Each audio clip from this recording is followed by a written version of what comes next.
Қайырлы түн. Кеттің ба? Пока. Қайырлы түн. Приветики, пистолетики. Кто здесь? Кім бағана будильник қойып, напоминание қойып отырғандар, телефондарын зарядтап. Всем привет. Давайте там жазыңдер ғой. Звук бар ма? Как там? Чё там? Почем? Чё почем? Бәрін жазыңдар. Хай. Приветики, пистолетики. Привет. Қалайсыз дейді. Шүкір, жақсы. Ой, молодец. Молодец. Осындай пысық қыздар жақсы негізі жалпы. Дайындалып. Ай, не болды? Мам, пока. Добрый вечер. Спасибо, Игорь. Качество звука нормально ма? Дұрыс болды. Мен де чай ішіп отырмын. Кеттік ал. Приветики, пистолетики. Рахмет. У вас есть фобия?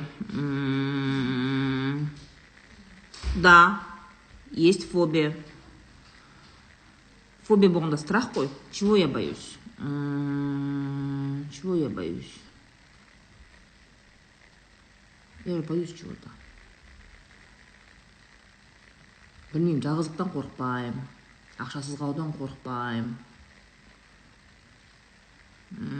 Насекомдардан қорықпаймын. Жыланнан қорқам. Ну, не сильно, ну, так.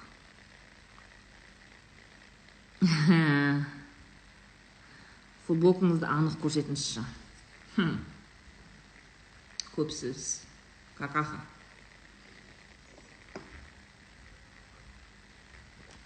Розахан, неге көп әйелдер жасанудан қателеседі?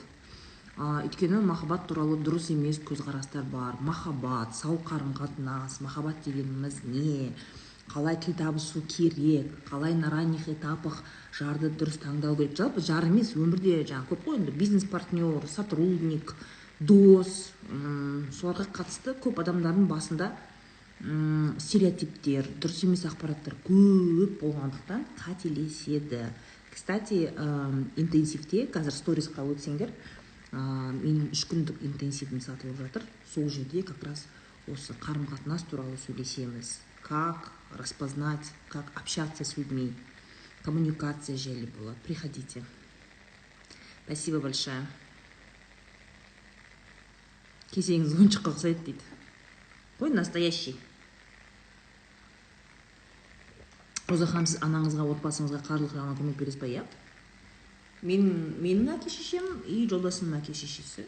Біз 4 ата-анамызға бірдей қараймыз. Спасибо. Давайте, менің нервымды ойнататын, тілімді қыштатын сақтан қойыңдар. Босанғанма 2 ай ажырасайын деп жатырмыз. Менің анамды ренжітті.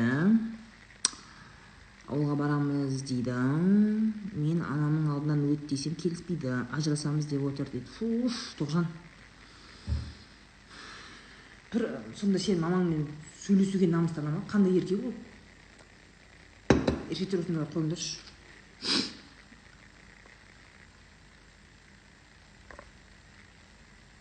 Нені ответ деп жатсыңдар? Мен күн оқымай жатсың демеңдер. Бүйтесіңдер, сұрақтарыңды лайфхак сендерге, сұрақтарыңды заметкиға жазасыңдар. Заметкиға. Сөйтесіңдер де соны копировать етіп, мен оқығанша жаза бересің. Сен сообщение жаза бересің де, ол кетіп қалады жоғары қарай ше. Сосын, неге мен оқымай жатсыз? Деп, немесе сұрағың жартысы бар, жартысы жоқ. Бүйтіп конкретно бүйтіп не істесе, махаббат деген не? Іңкәр. Ертең интенсивке кел, махаббат деген не екенін түсіндіріп беремін сендерге. Қызым қандай мамандық таңдарын білмей отыр. Гапьер алыңдар. Гапьер деген год отдыха. Пусть отдохнет, посмотрит, поработает. 1 жыл демалып барып, ойланып барып оқуға түссін.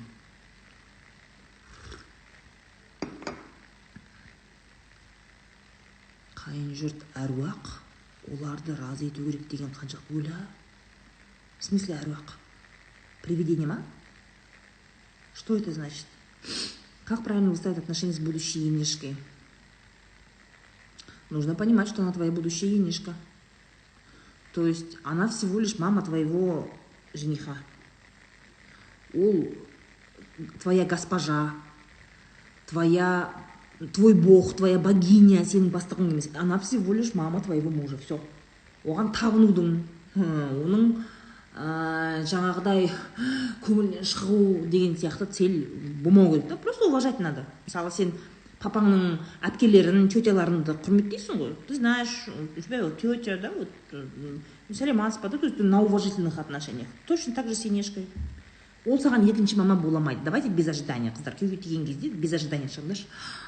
Жігіттеріне де ондай әңгіме айтпаңдар, ше. Сенің мамаңды өз анамдай көремін.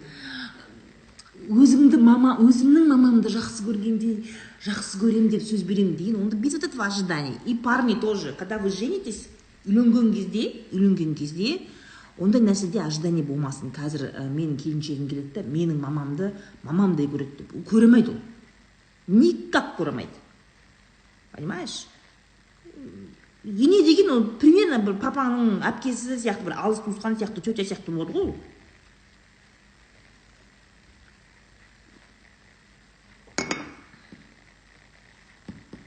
Қанша жаста жігітпен жүрген дұрыс дейді? 18-ден кейін. Измен жасса сразу ажырасып кеткен дұрыс па, білмейме. Өздерің шешіңдер. Кто-то живет после измены, кто-то не живет после измены. Это выбор каждого.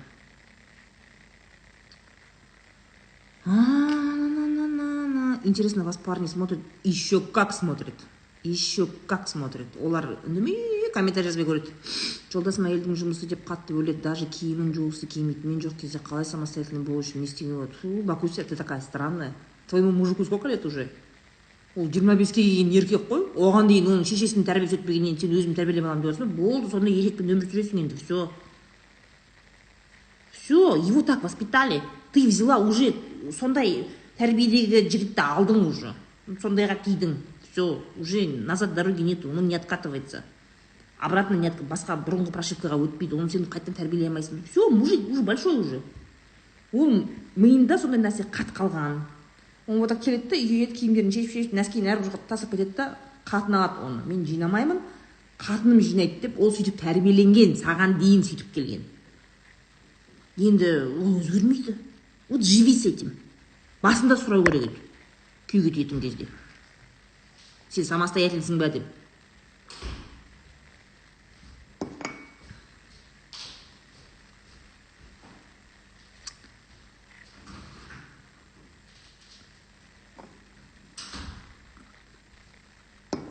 Жолдасым қосымша табыс табуға алдыға жылжуға желаниесі жоқ. Менің табысым одан көп, соған сеніп алғам.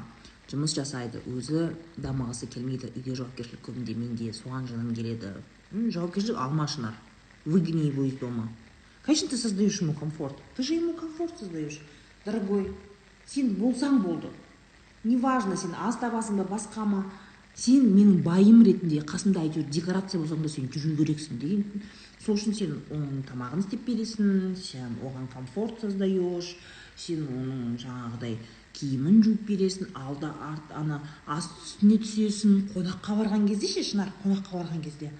Ой, біздің отағасы деген молодец қой. Маған жұмыс істеуге, дамуға, маған вообще шектемейді. Осы, ойбай, өткенде кімді Алимаштың күйеуі көрдің ба, қандай? Ужас қой. Даже бізбен отырысқа жібермейді ғой. Біздікі ондай емес. Маған полный свобода беріп қойған, отағасы мықты деп. Шынар, сен сөйтіп отырасың ғой примерно. Мақтап елдерге. Зато ол маған вообще кедергі жасамайды деп. Сен оны болды, одан кейін ақша келмей ма, алға қарай ұмтылғысы келмей ма, үйден қуып жібер. Киімдерін мусор пакетке салып қуып жібер үйден. Понимаешь? Все. Сосын ол кішкене ойлана бастайды. Я же не двигаюсь деген сияқты. Конечно, жұрттың алдында мақтайсың, киімін кигізесің, тамағын істейсің, түнде бересің. Зачем ему? Где у него мотивация? Ақша керек кезде өзің алдына түсіп сразу төлеп шығасың. У него все есть, у него все классно. Не үшін, почему он должен стремиться больше зарабатывать? Не будет он стремиться больше зарабатывать.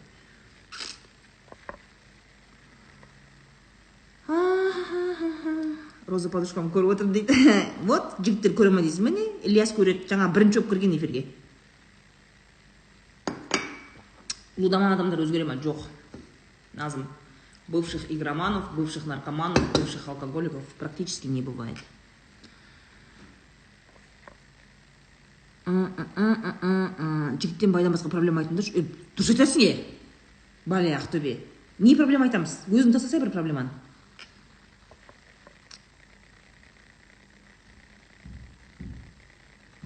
Рахмет.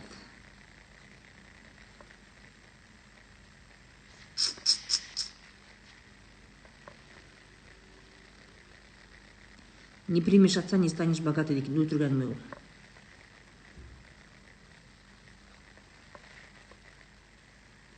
Эфир сақтайсыз ба? Енді сақтаймын ғой, әшейін отқан жоқпыз ғой. Звук слабый дейді. Мә қанды іште. Звук слабый ма, нормальный ма? Будильник 22:00-ге қойсам, 21:00-де басталыпты дейді. Қой айғаным, 22:00-де кірдік. Сохранять эфир. Окей.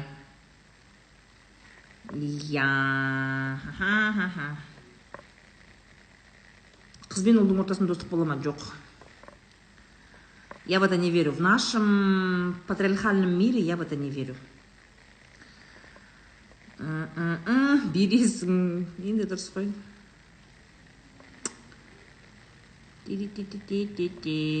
Нормально сұрақ қойсаңдаршы. Наверное, батыс уақыты шығар сол.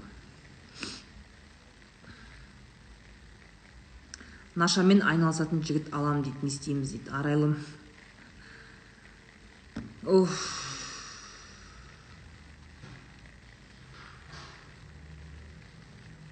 Ертең жаңағыдай түрменің алдына күйеуіңе бүйтіп, андай шүберекке оралған кастрюльдегі тамақты апарып тұрғың келсе, сол жігітке тий.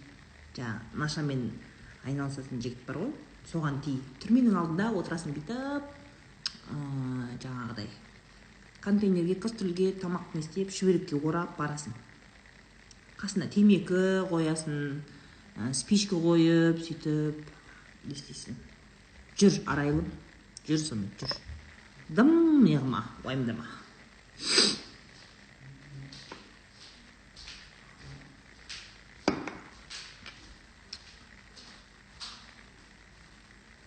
Ақшаны пысықтап қалай жинауға болады? Мен жинайын, байым жинай алмайды. Енді бұл жерде сен кім, Балия?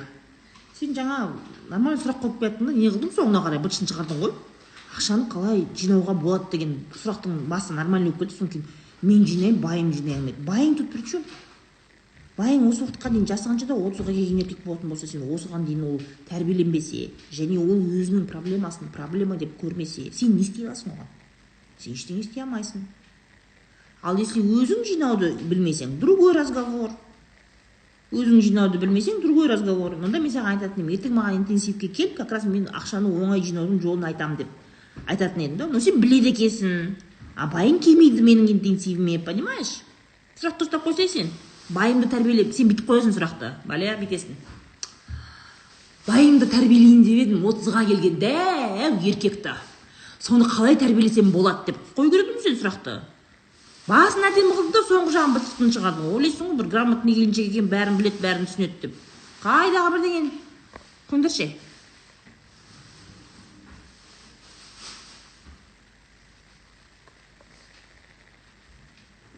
Роза ханым, международные отношения факультетін оқыған актуально ма? Өзі международные отношения бітіргендер дипломатия ғой да, ол, дипломатия. Бүйтет международные отношения бітіргендер енді мысалы да, консульствода дипломаттардың жұмыстары енді их мало. Ондай жұмыс орындары өте аз. Егер именно сондай жұмысқа тұрам, дипломат болам десең, мне кажется, стоит. А так, международные отношения оқығандардың көбісі ағылшын тілі мұғалімі бір бәле өп кетеді ғой, әйтеуір. Білмеймін. Сұрасай, өзің қарасай. Вот табысым жақсы, ақша жинай алмаймын. Ертең интенсивке кел, 21-де басталады. Бірінші күн сразу ақшадан бастаймыз. Ауылда атайымның жанында жатырмын дейді Тоша. Енем аяғым қолым қақсап көмектес деп шақырды. Жолдасым 2 аптаға қал деп қалдым. Енді келесі апта енемнің қызы келеді бала шағасымен. 1 апта жатады. Енді сосын Тоша не болды ары қарай?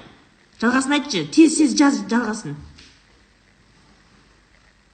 Шопыр қызды көріп отырып қаптым дейді. Жүрген жерімде андай оқымаған, хотя бы универге түспеген ұлдармен танысып қала берем, қалай более высокий уровеньдегі ұлдармен танысуға болады дейді Назерке. Сен ол осы уақытқа дейін жүрген жерлеріңде жүрме енді. Ол жаққа барма, басқа жақтарға бармақ ма? Басқа кішкене енді форумдарға, конференцияларға, сондай жерлерге барсай. 19 жастағы қызға қандай совет бересіз? Жұмыс істе деп айтамын. Жақында тұрмыс құрамын, әлде ойланып отырмын, шығайын ба, шықпайын ба деп дейді Дариға. Әр адамның өзінің проблемасы бар, Люблю мамсика. Есть ли смысл ради любви выходить за него и с его мамой сраться? Лучше умыта салайын ба, бота. Енді анда өміріңде экшен аз болса, сәл. Өмірің скучный болса, экшен аз болса, қырылсатын, атсатын, жау таппай отырсаң, мұнда по любви выходи. Ана қатынмен, енеңмен, будущий енеңмен, ана байға таласып өлесіңдір. Күнде. Сен третий личностьсің ондай отношениеде. Мамасының баласымен, мамасының баласы, у него отношения со своей мамой. Ты там третий лишний, ты нужна будешь для половых сношений и для рождения детей. Еще и рабыня болу үшін керексің, малай болу үшін керексің, да, бота, понимаешь? У них все классно, они вообще, у них все, жаңағыдай, связь, ментальная связь, коммуникация, бірге вопрос шешу, все налажено у них. Сен третий лишний боласың. Сондай өміріңде экшен жетпей жүрсе, вперед.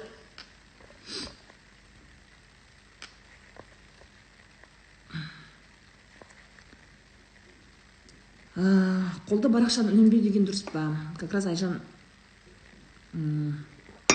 үнемдеген дұрыс па, ысырап па, ақша құртқан жақсы ма деген темада будет интенсив. Приходите на интенсив. Мына жерде бассаңдар сториста. Мына жерде бассаң сториста менеджердің номері бар, можно пройти, взять и купить. Юристерге бизнес идея айтыңызшы. Юристерге только консалтинг. Юристер сендердің жұмыстарың деген былай ғой. Бізде қоғамда құқық бұзушылық деген жетеді. Сендерге жұмыс деген жетеді ғой, юристер. Частный, консалтинговый, жаңағыдай выступать в суде, решать вопросы, административный нарушениялар бойынша, гражданский кодекс бойынша, уголовка бойынша. Жұмыс деген жетеді ғой юристерге. Жаңағыдай көп қой, финансовый, экономический проблемалар бойынша вопростарды шешу, медицинский вопростарды шешу. Өте көп қой юристер. Сендерге жұмыс көп. Өздерің білмеймін, бір соқыр болып жүресіңдер ма, көрмейсіңдер да. Любой бізде мемлекетте құқық бұзушылық деген әртүрлі салада. Қаржы саласында болсын, бизнесте болсын, жаңағыдай адамдар ортасындағы қарым-қатынаста. Көп, өте көп. Вперед, консалтинг жаса, частныйға кет.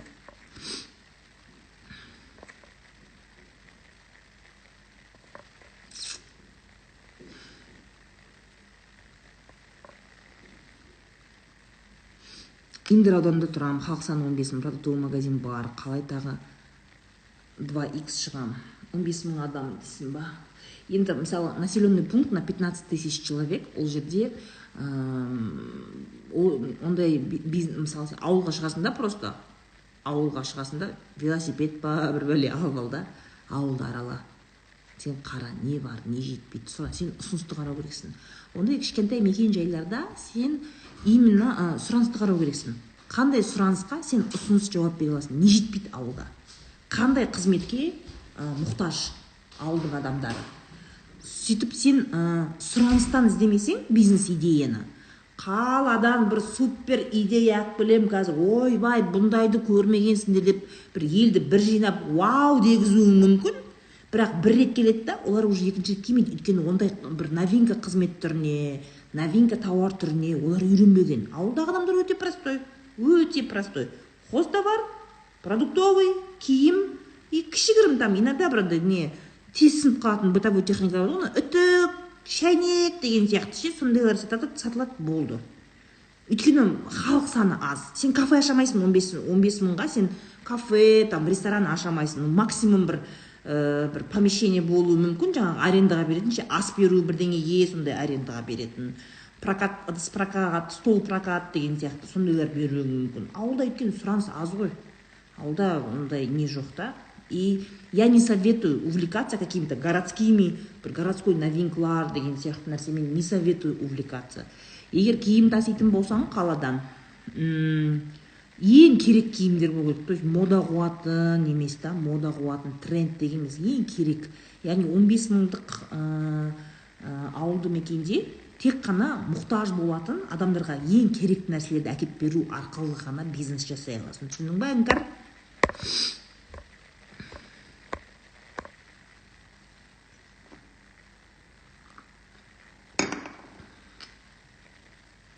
Молодец.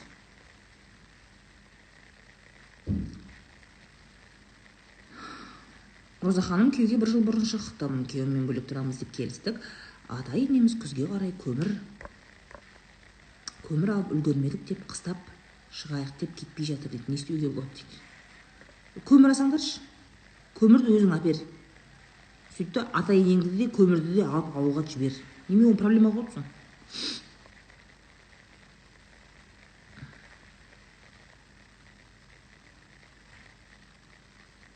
Если серьезно, жұмыс мотивация дегендерге реально жақсы нәрсе дейді Ильяс. Давайте жұмыс, бизнес туралы әңгіме айтайықшы. Бизнес сұрақтар қойыңдаршы. Бизнес идея, маркетинг, продажи,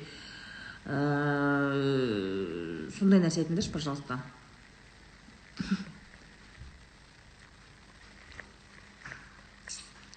Қалай жалқаулықты жеңем? Дәрігермін, Европаға кеткім келеді. Жалқаулық басып үйренуге лень, кітап оқу лень, как себе помочь. Парня тоже никогда не было, дейді. Не умею с ним общаться. Какие советы дадите? Ау. Шевер? А что это такое? Что ты купил? Что за маквайтес? Это бабушка привезла? Сам купил? Ладно.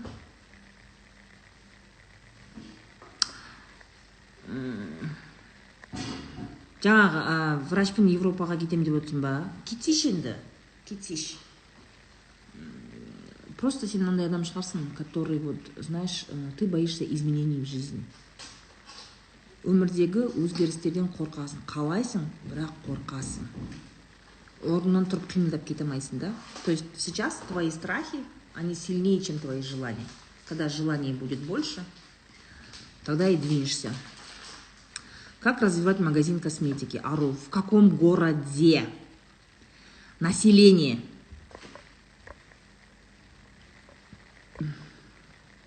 Мектеп дайындық орталықтарын ашу актуальны. На самом деле,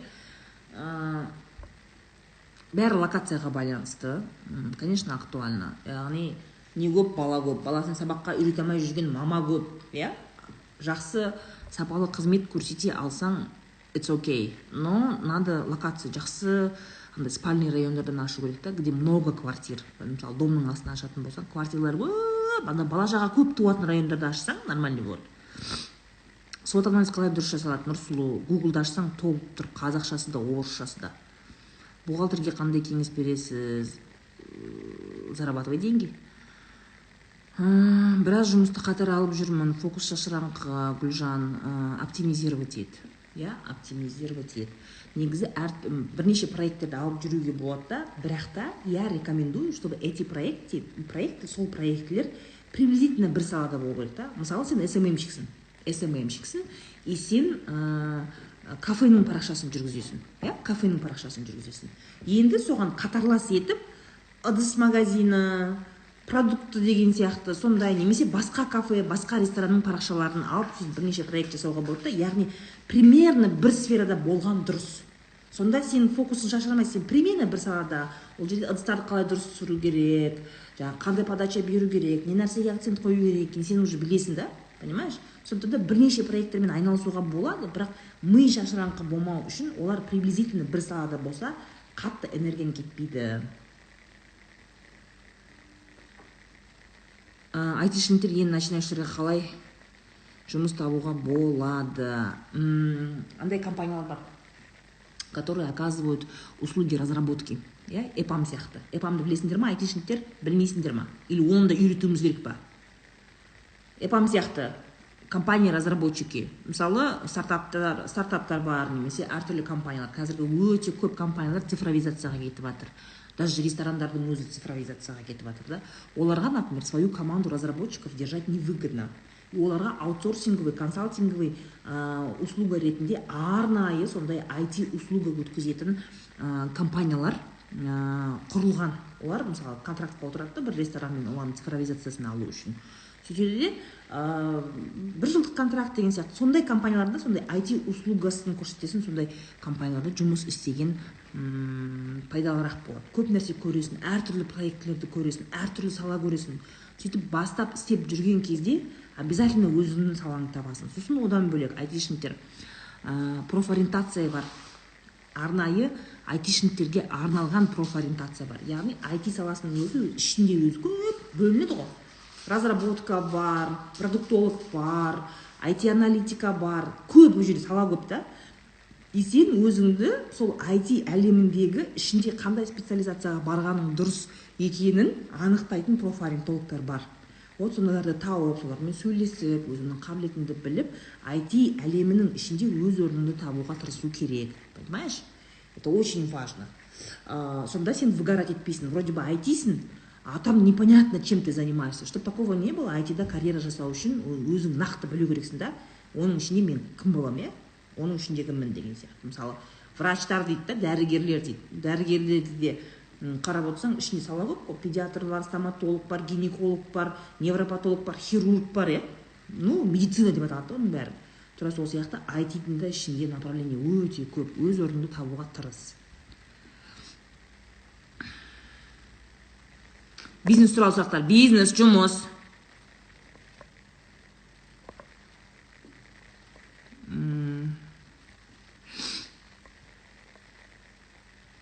Сату туралы білім алған дұрыс па? Конечно, Ақтолқын, конечно. Сатылым туралы білім, ол сен госслужбада істесең де, бизнесте істесең де, не жұмыс істесең де, жұмыс істемей үйде отырсаң да, сату маманы болу керек. Да? Потому что біздің өміріміз жалпы ол сауда. Ja? Сауда дегеніміз не обязательно сату, это же обмен. Ja? Сен сатылыммен айналысқан кезде біреуге қызметіңді бересің, тауарыңды бересің, и ол саған в обмен не береді? Ақша береді. Ja? Тура сол сияқты. Сондықтан да сатуды үйрену деген сөз, это обменді үйрену. Вот, алмасуды үйрену, дұрыс, выгодно алмасуды үйрену. Даже если сен үйде отырған домохозяйка болсаң да, сен күйеуіңмен, енеңмен, ол күнде сауда, сөзге мәміле табу, ортадан жаңағыдай дұрыс не табу, дұрыс коннект табу адамдармен. Это очень важно, Ақтолқын. Поэтому продавать надо учиться всегда.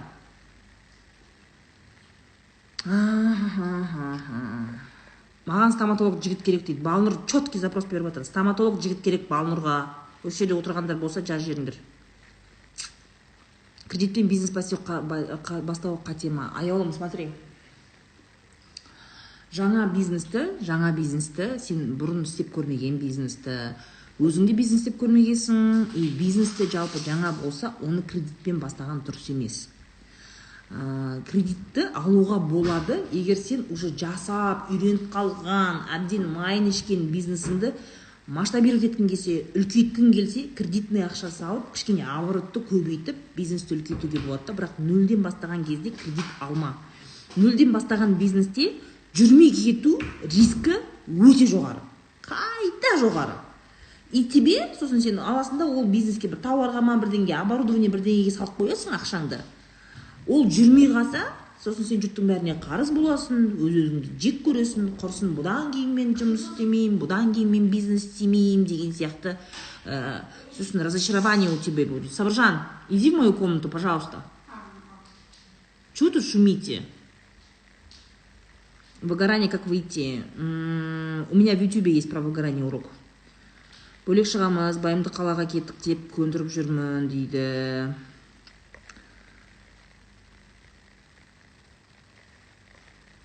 Мазақ қылады, бәрі мазақ қылады. Wildberriesте жүргеніме жыл болды, доход жоқ, назым. Енді Wildberries үлкен площадка ғой. Туда, когда сперва заходили, ол жерде ақша істеген адамдар бірінші, Ресей жабылып қалған кезде, Ресей резко без продуктов қалды ғой. Продукт, өнім, тауарсыз қалған кезде, сол кезде Wildberriesке кіріп кеткендер нормальный пайда көрді да. Нормальный пайда көрді. Өздерінің сол площадкаларында жақсы отзывтар жинап алды, повышенный рейтинг жинап алды. Всегда сондай да. Бірінші кіргендерге всегда как-то вот они устаканиваются. Вот сонысы жақсы. Одан кейін кіргендер, вам нужно очень сильно постараться, чтобы повторить такой успех. Да, мысалы, инфобизнесте мы пришли первые. 5 жыл бұрын инфобизнеске марафон жасау, курстар жасау мәселесінде біз бірінші келдік. И вот мы 5 лет уже ходим. Понимаешь? Стабильно жүресің да. Кез келген сондай бизнес салаға әрине алғашқы болып кіру, это круто.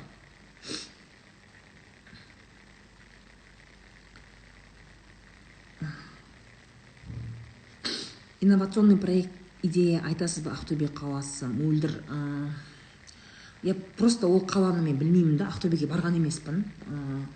Ол жақтың вайбын білмеймін, ол жақтағы сұранысты білмеймін, погодные условия білмеймін, халық санын да білмейді екен. Әйтеуір білетінім Ақтөбе қалада, вообще республикадағы крупнейший қалаларға кіреді. По-моему, Алматы, Астана, Шымкент, Ақтөбе өзі 4 қала ғой деймін, ең крупный, ең жаңағыдай населениесі көп, кажется, солай болу керек Ақтөбе.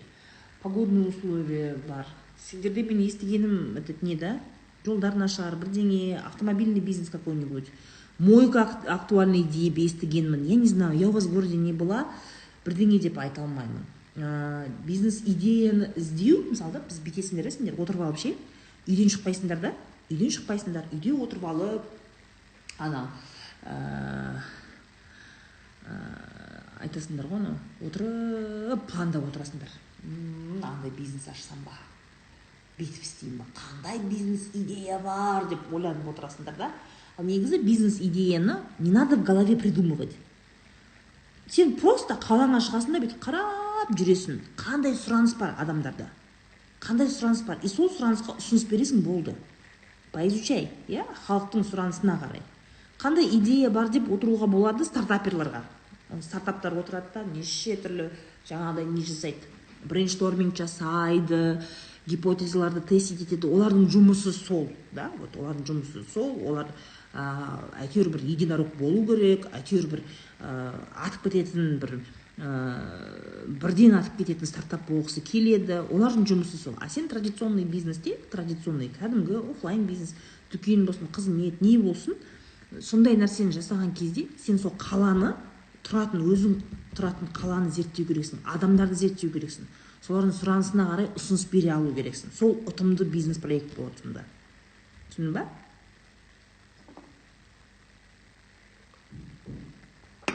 Сізді тыңдайтын Шымкенттің жігіті керек. Ай, Шымкенттің жігіттер, менде көп Шымкенттің жігіттер.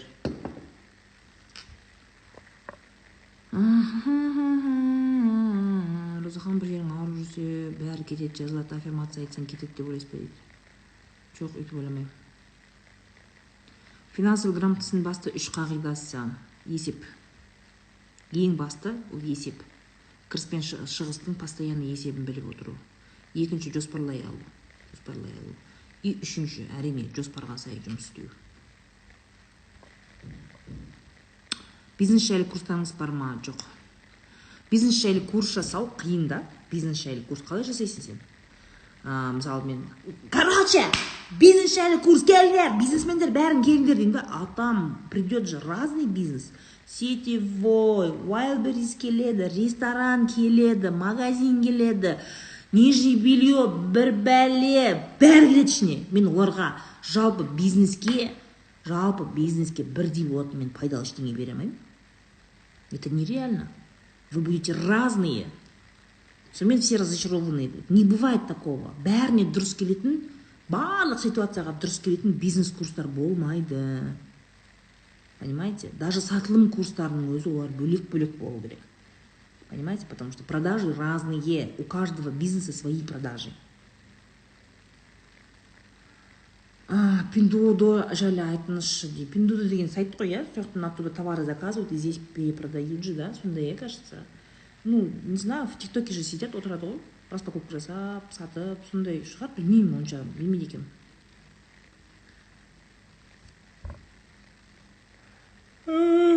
Давайте вопросы про бизнес, ребят.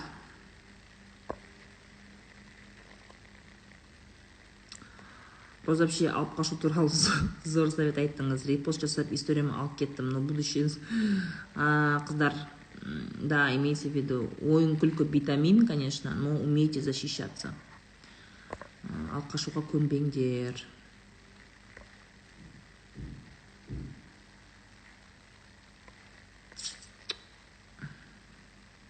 Жеке брендті қалай дамытуға болады, Фариза? Жеке бренд дегеніміз не? Бренд дегеніміз не, Фариза? Бренд – это доверие. Ол доверие. Жеке бренд, значит, саған адамдар сену керек. Сен адам ретінде, тұлға ретінде, эксперт ретінде өзіңнің сенімді екеніңді әртүрлі ракурстан көрсетесің. Киімдерің арқылы, өзіңнің ойың арқылы, эксперттік өзіңнің мамандығың бойынша мненияларың арқылы, барынша өзіңнің әлеуметтік желінде немесе адамдармен сөйлескен кезде, не обязательно көп сөйледі, жеке бренд деген ол инстаграмыңды, өзіңнің инстаграмыңды гүл қылып упаковать етіп қою деп ойлайды. Нет, жеке бренд дегеніміз ол жалпы сен адамдармен қарым-қатынастағы барлық жерде, қай жерде болсын, онлайнда болсын, офлайнда болсын, саған деген басқа адамдардың сенімі артуы. Сен соған жұмыс істейсің. Жеке бренд ол сенің тұлғалығың, сенің адалдығың, сенің эксперттілігіңнің көрсеткіші. Әртүрлі, ол офлайнда да, онлайнда да. Мысалы, мынандай эксперттер бар да, которые инстаграмда қышта да, бірақ жеке өмірде живой сөйлескендер айтады да, адам емес қой, мал ғой кәдімгі деген сияқты. Немесе оның сотрудниктері жылап қайтады, айлық бермеді, ол бүйтеді деген сияқты. Все, ол жеке бренд емес уже, все. Жеке брендтің бірден бір құпиясы, сен әлеуметтік желіде қандай болсаң, өмірде де сондай болу керексің. Вот это вот, честность. Самое главное, это честность.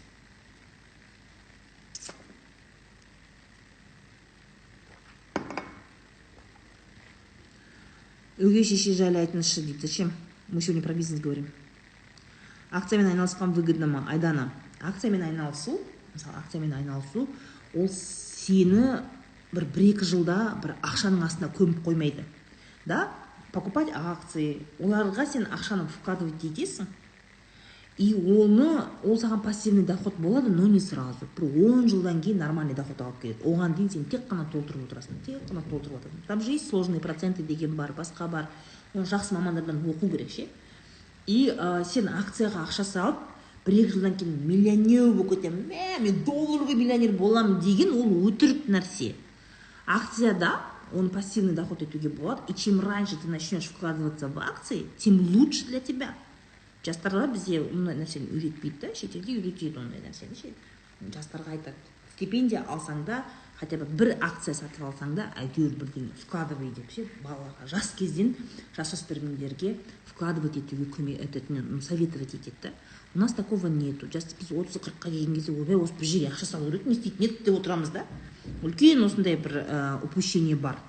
Поэтому я рекомендую заниматься этим чем раньше, тем лучше, біріншіден, и екіншіден, одан сен 1-2 жылда бай кетпейсің. Сен системына ақша салып отырасың, 10 жыл, 15 жылда ол атады.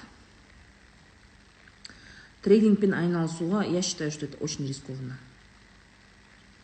Қаржылық сауаттылығы төмен мемлекеттерде трейдингпен айналысу өте опасно. Я вам не рекомендую, бәлесіне қаласыңдар.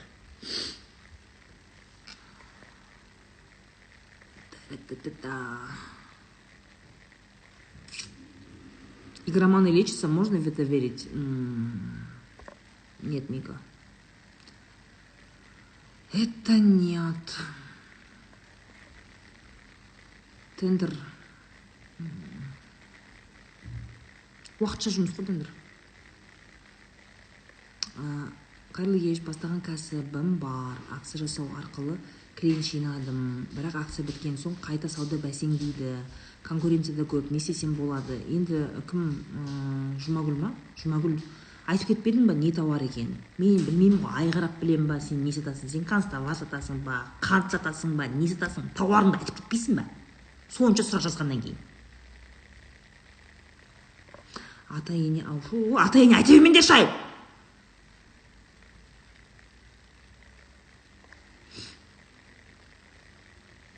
студенттер не жұмыс істеген дұрыс? Көп қой, аниматор, официант, жетеді ғой жұмыс. Қалай акционер болуға болады, Сагира? Мысалы, қазір Народный банкте де бар инвестиции, Жусанда да бар инвестиции. Солар ашасында, қарайсында, еще обучающий сабақтары бар. Кішкене бүйтіп телефондарын ашып шығып көрсеңдерші, бәрі тұр ғой.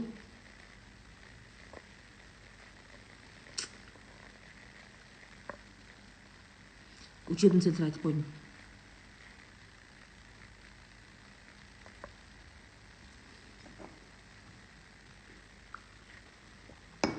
Атайынен жыр бітпейді ғой.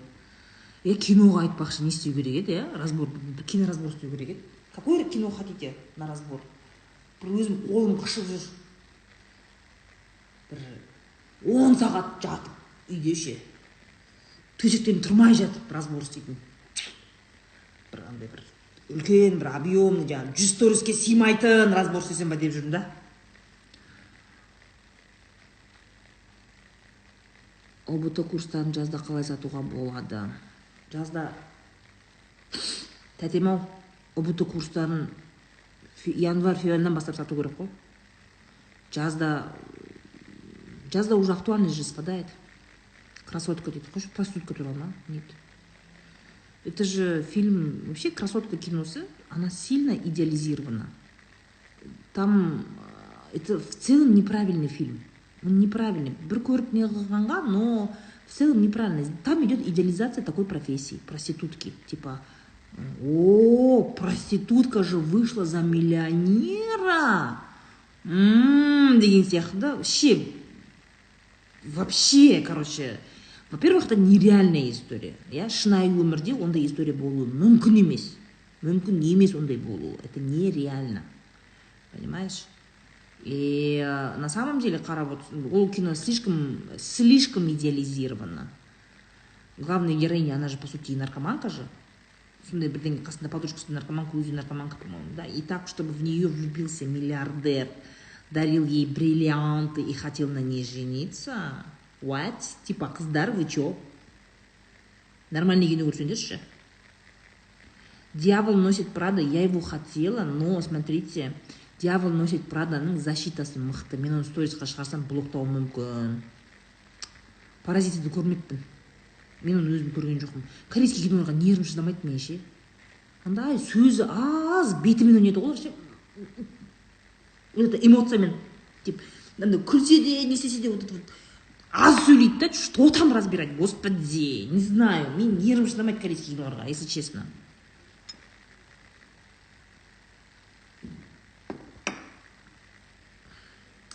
Подкаста нема. Господи, на Б, Netflix'та 3 сериясын ба көрдім. Но видишь, я из-за того, что, может, не жоқ қой, субтитр ғой, я все время отвлекаюсь. Ағылшынша түсінбеймін ғой. Субтитр оқыған кезде ұйқым келеді. Короче, биф деген кино, кажется, да. Но көре алмадым ары қарай. Форест Гамп, опасная игра слон, 3 метра на... 3 метраны сен соны кино деп отырсыңдар ма? Соны кино бір разборға тұрарлық бір сондай бір кино деп отырсыңдар ма? 3 метраны қойыңдаршы. Это вот истеричка, этот вот абьюзер. Сендер сондай киноны көріп аласыңдар да, и сондай қарым-қатынасты махаббат деп ойлайсыңдар, и сондай қарым-қатынастың болғанына қуанасыңдар да, бірақ ондай қарым-қатынастан отбасы шықпайды. Не будет семьи ондай қарым-қатынастан. Невозможно построить такую семью. И соны разбор жасап, сендердің көздеріңе көк жетіп тұрып, ондай махаббат болмайды деген көрсетуім керек пе еді, бір жағынан бар ғой. Терпеть не могу этот фильм. Паразиты күшті дейді. Не знаю. Килинка Сабина был. Дубай любой, бля. Великолепный век. Офигенный. Я же разобрала Ибрагима. Келинжан. Это же сериал. Слишком много. Туристом фильма. А что, у него фильм есть? Ход королевы. Это сериал, да, кажется? Секреттен қандай кино бар?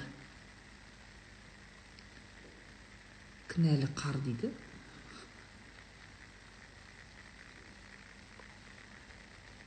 мамандықта менеджмент либо медицина, қайсысын таңдарымды білмеймін, сабақты жақсы оқимын, совет бересіз ба дейді.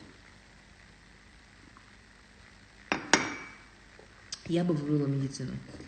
Более четкий, более очерченный, более понятный.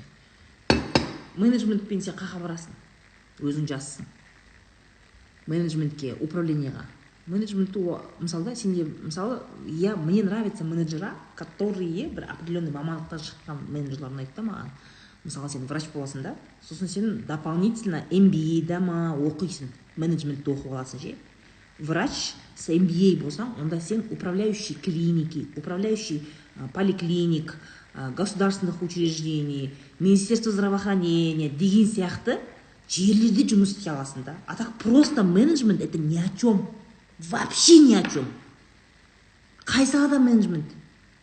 Вообще менеджмент деген мамандықты мектеп бітірген оқушыларға оқудың қажеті жоқ деп ойлаймын. Лично мое мнение. А что ты будешь менеджерить, өмір көрмегенсің?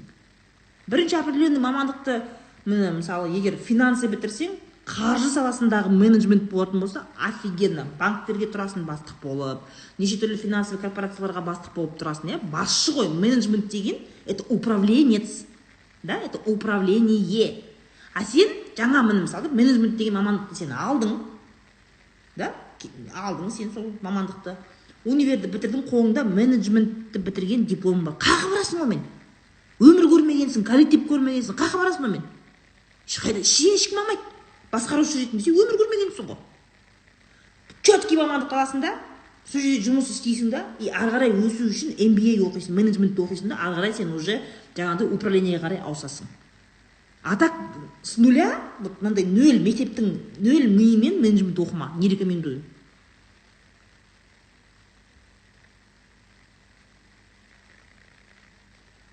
Мұғалім болып менеджмент оқыған, конечно. Конечно, учебный организацияларды басшы боласың.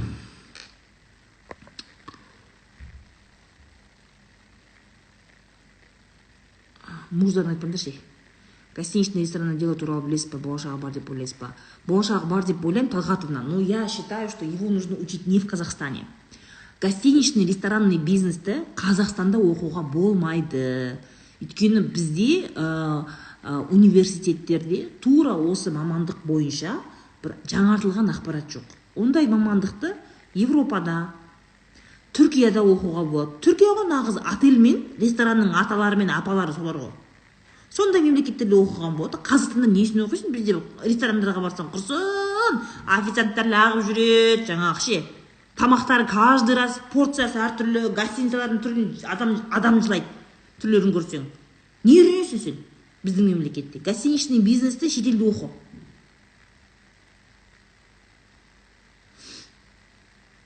Фильм «Слова». Брэдли Купер главной рөлде ойнайтын дейді. Көрмеген екен, көргір екен. Волк с Уолл-стрит. Блин, он такой... Связьға оқыған. Связь деген не? Кім Алмагүл? Связь деген не? Форест Гамп. 1001 түн дейді. 1001 түн? 1001 түн деген дейді бар ма? Дневник памяти. Фильм является примером здоровых отношений? Надо пересмотреть, но мне кажется, нет. Мне кажется, не является. Вообще, здоровые отношения туралы, мысалы, сен киноларды көресің ғой? Обычный киноларды көрген кезде, здоровые отношениясы бар адамдар бір артқы фонда болады. Артқы фонда болады. Мысалы, Москва слезам не верит киносы бар ғой? Они же там подружки были. Вот две подружки, ана өтірік алдап, жаңағы профессордың қызы болатын, екі главный героиня, соның қасындағы анау спортсменге тиіп, кейін спортсменнің алқашып кеткен сол екі подружки. Потом үшіншісі бар ғой. Баяғыдан өзі жаңағыдай, она не очень красивая, да, она не самая яркая актриса. И күйеуі де не очень красивые. Сөйтіп олар үйленеді, олардың дачасы бар, 3 бала туады, хозяйство, все есть. Вот у них здоровые отношения. Тоша, по-моему, ее зовут. У нее с мужем абсолютно здоровые отношения, но кинода оларға андай түрлері онша әдемі емес актерлерді қояды да, ондай рөлдерға ше. И сен оларды көрген кезде сен қызықпайсың оларға. Вау, мені қарым-қатынас осындай болды екен ғой. Классно демейсің да сен. Зато она екі невротический, жаңағыдай красивые актеры, там парень, вот этот Роберт, да, как его зовут, он типа этот екіқабат қатты қаш кетеді, они зато красивые. Вот это вот ол келеді қайтадан 16 жылдан кейін оған кет дейді. Ана пойызда электричкада тауып алатын Гошасы ше, тот еще абьюзер вонючий. Соны енді Гошаның рөліне не деген харизматичный, не деген красавчик актер қойып қойған да, понимаешь? То есть для неправильных ролей дают красивых актеров. И сен актердің андай харизмасына, әдемілігіне сынасың да, и оның істеген әрекеті дұрыс деп ойлайсың. Но на самом деле это не так. Это не так. Вот Москва слезам не верит, да? Единственные нормальные здоровые отношения это вот у Тоши со своим мужем, который 3 детей родили.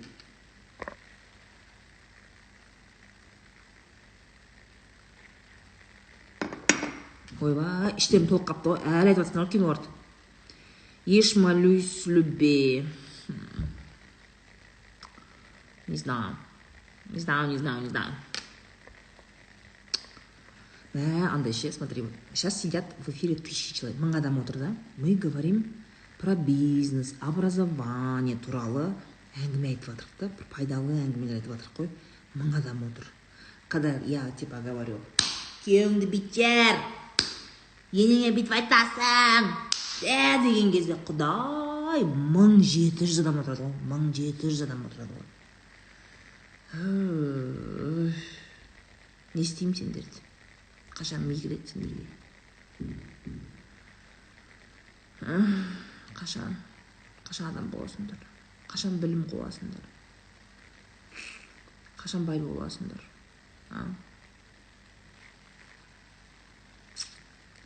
Зато ойбай күйеуіңе бүйтесің, анаған бүйтесің, бересің деген кезде құрсын жыртылып 1700 адам отырасыңдар ғой.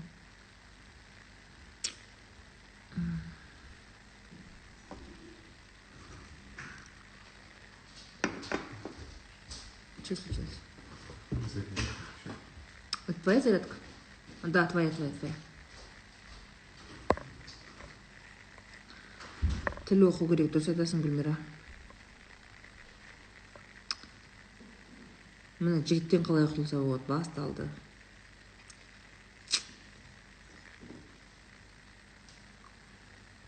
Бүгін неге бардым ғой мен?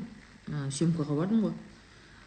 Подкаст тоже подкаст. Бүгін холдингтің парақшасына шығады. 3 оператор, 3 камерамен түсірді, 3 оператор жігіттерді. Видно, что они слушают, олар мені біледі, таниды. И оқырмандарынан олар сұрақтар сұраған ғой. Ертең Роза Шырбаева келеді. Сұрақтарың бар ма деген кезде 1-2 қыз сұрақ қойғанда, қалғандар топлап жігіттер сұрақ қойған ғой.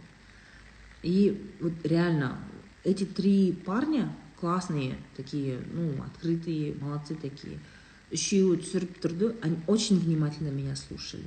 Очень внимательно слушали. Адекватный, и мен қараймын да, жұмыс істеп жүр, жас жігіттер. Адекватный, пысық, жұмысын білетін жігіттер көп та. Сендер бір дөнер жеп жүретін, бір көшеде лағып, ағасының машинесіне мініп алып, деп жүретін жігіттерді аңдып жүресіңдер ше. Адамды күйдіріп бар ғой. Жұмыс істейтін жігіттердің көз алдында жүреді, күнде көресің ғой. Молодцы такие ше. Жаңа мамандық таңдауға қорықпайды, ұмтылады. Такие парни хорошие. Сендер жүріңдер сол. Дігізім бүйтіп, не істемеді, маған совестқа бүйтсе жүріңдер сол. О, Господи.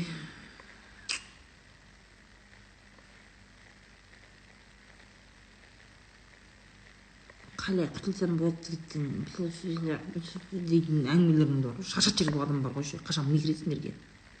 Режиссер мамандығы күшті деп ойлаймын. Режиссер мамандығы күшті деп ойлаймын. Рекомендую, если будешь поступай в неге, Қазақстанға Жүргеновке түсуге болады. Жүргеновке түсте, бірақ магистратураны шетелге оқып кел. Я прям тебе рекомендую так сделать. Шетелге, прям Нью-Йоркқа барып оқып келуге болады, Лос-Анджелеске барып оқып келуге болады. Но осы жерде Жүргеновті бітір.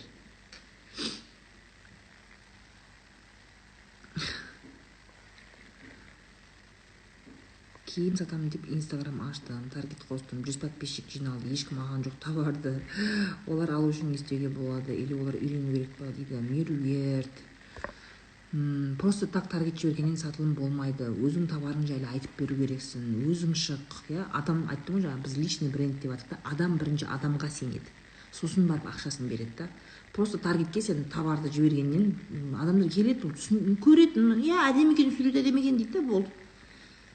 Бір анда-мында бір керек кезде алуы мүмкін. Сосын 100 адам деген ол өте аз, өте аз. Қазір неше түрлі продвижение бар ғой, анда маған тиктокта ше маған, иә, вообще я обожаю тикток бар ғой. Мә, бизнестің түр-түрі. Ана бір қыздар бар, нижний белье сататын ше. Мә, қуады бар ғой.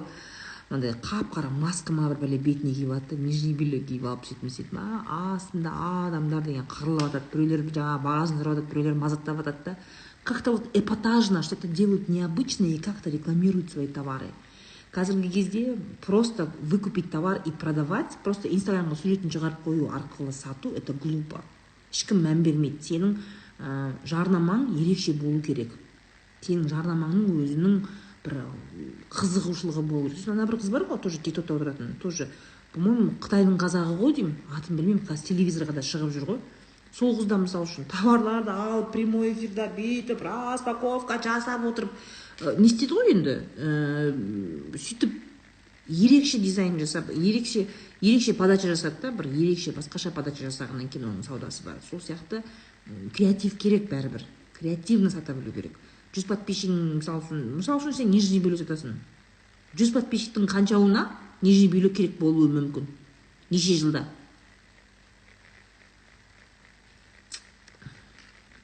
Вот Дина деген қыз, я. Личный брендті күшті түсіндіресіз. Енді, конечно, бизнес неше жылдан бері жүрміз ғой. Қара маскамен далада, я, вот видишь, даже вы видели это. Сен алмасаңды білесің да, солар нижний белье сататын ше. Вот креативный подход. Обожаю ТикТок, знаешь, я обожаю ТикТок. Настолько люди там свободные. Ұнайды маған ТикТок. И именно сол жерде неше түрлі ана қуғынбайский видеолар бар ғой еще, неше түрлі жаңағыдай. Это тоже своего рода, сен оларды көрген кезде неше түрлі маркетинговые идеялар басында пайда болады. Поэтому вдохновляйтесь у других людей, делайте так. Бизнес және экономика мамандығын қайдан туылса болады, практикасымен қайда оқыған болады? Туылса болады? Қайдан оқыса болады ма? Бизнес және экономиканы. Мысалы, экономиканы оқыған кезде экономист болып, мысалы, бізде қандай мекемелерде, Қазақстанда қандай мекемелерге экономист керек? Үлкен қаржы мекемелеріне керек, заводтарға керек, үлкен производственный нелерге экономист керек. Именно без экономиста никак. Мысалға. Осы мәселеде кішкене не қылу керек та? Ойлану керек. Ол мамандықты оқыған кезде мен кім болам? Экономист болатын болсам, бізде мемлекетте экономист мамандығы қаншалықты сұраныста. Бизнес дегеніміз не? Бизнесті қазір на самом деле лучше учить на практике. Университетте емес. Бизнес күнде міне тиктокта ғой бизнес. Құрсын бәрі әйтеуір бірдеңе сатып жатыр. Финанс мамандығы стоит па? Конечно, стоит, аля. Клиенттің бәрі тиктокта дейді. Кітап дүкенін ашқым келеді Қызылорда қаласында, бірақ дамымай қалама деп қорқам. Ашқан дұрыс па, қалай ойлайсыз? 1,5 минут қалды. Сіздің тойды маған жазған комментіңіз бар еді ғой. Ой, мен комментарий жазып жақсы көремін тиктокта, обожаю. Кітап дүкені Қызылордада, сенде конкурент бар ғой. Кітап ал бар, білім ал бар, басқа Қызылордада, по-моему, Марвин жоқ ғой дейм. Но кітап, не знаю, сен аренда төлейсің. Үстінен қанша пайда қалады оны? Медорганизацияға экономистер керек дейді. Сондай ма, Сәуле? Білмейді екенмін. Жақындап зерттеп көру керек. Эфир күшті болады. Мен қазір қайттан кірем. Мы будем говорить про бизнес. Бизнесті тыңдайтындар келіңдерші. Ене, пене, жігіт, кене деген темаларын айтпаңдар. Вайлберс жалғастырайын ба, или жұмысқа кірейін ба? Үйдегілер жұмысқа кір дейді. Вайлберсте қазір вообще пайдаң жоқ па? Не товар сенде, не сатып жатсың? Личный бренд оқуға стоит. Менеджмент туралы айтып едім, Жансая алдыңғы эфирде бар. Сәлемушка. Бизнес неден бастауға болады? Онлайн түрде профессиямен жұмыстың айлығы аз, максимально 200 тысяч. қызметтен бастау керек. Кез келген бизнесті қызмет көрсетуден бастасаңдар, шығыны аз болады. Яғни сен өзіңнің қабілетіңді, миыңды саласың да тауар салмайсың. Тауарға өйткені ақша керек. Понимаешь? Сату, там агентский деген сияқты, яғни қабілеттерің арқылы, сөйлеу арқылы, қызмет көрсету арқылы бизнес бастаған дұрыс. Каспий магазин, а что там говорит? Ыдыс сатқан дұрыс па? Смотря қандай ыдыс, барлық жерде ыдыстар бірдей ғой, құрсын, бәрінің де бірдей кружка, бірдей стакан. Берші мына стаканды көрсетейін, берші мына стаканды құрсын. Жоқ, мына. Берші. Любой қазақтың үйінде мынандай стакан бар, астында ножкасы бар ше, мынандай. Басқа фантазия жоқ қой, ыдыс сатуда дым фантазия жоқ. Мынандай ше, астында ножкасы бар, осындай стакан бар. Любой қазақтың үйінде.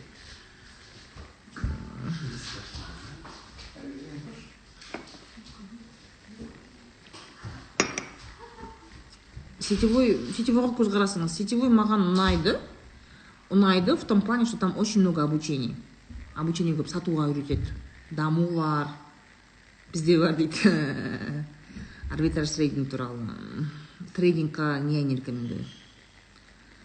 Азық-түлік дүкені Әлия ханым енді қай кезде де өлтірмейді, бір семьяны асырайды. Азық-түлік, аптека дегендер ше, бір семьяны асырайды енді. Но именно асырайды. Жақсы бір жағдайды жөндеуге, үйді жөндеуге, бір более-менее средний машина алуға жетеді былай. Бір семьяны асырайды енді продуктовый магазин, жақсы жерде тұрса. Вот. Бірақ білесің ғой, продуктовый магазин деген адамды байлайды ғой. Адамды байлайды, не қонаққа барамайсың, не тойға барамайсың, не саяхатқа барамайсың. Сен продуктовый магазинде өмір сүресің, соның ішінде жүріп. Потому что сатушы қойсаң жейді, басқа әйтеуір, білесің ғой, әйтеуір шыға алмайсың. Домбырадан сабақ беремін, енді хочу үйге оқушы шақырып оқыту, соған қалай жақсы реклама жазсам болады, Тараз жанында ауылда тұрамын. Қалай жақсы? Бүйтесің, сен өзің домбыра тартасың ғой, Ақнұр? Тиктокта, Инстаграмда домбыра тартасың.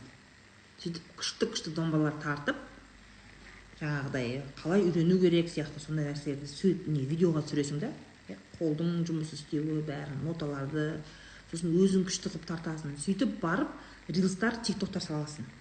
Сосын, ойбай, мына Ақнұр деген страшно домбырашы ғой. Сосын сенің атың шығады да, ойбай, домбыраны қақтан үйренсе болады дейді. Ақнұрдан үйрену керек, Ақнұр Инстаграмда, тиктокта жарып атыр деген сияқты да. Сосын өзіңнің адресін неге оқып қойсын, жандарым-ау, мен Павлодарда оқытамаймын, мен Тараздың қасындағы ауылда тұрамын.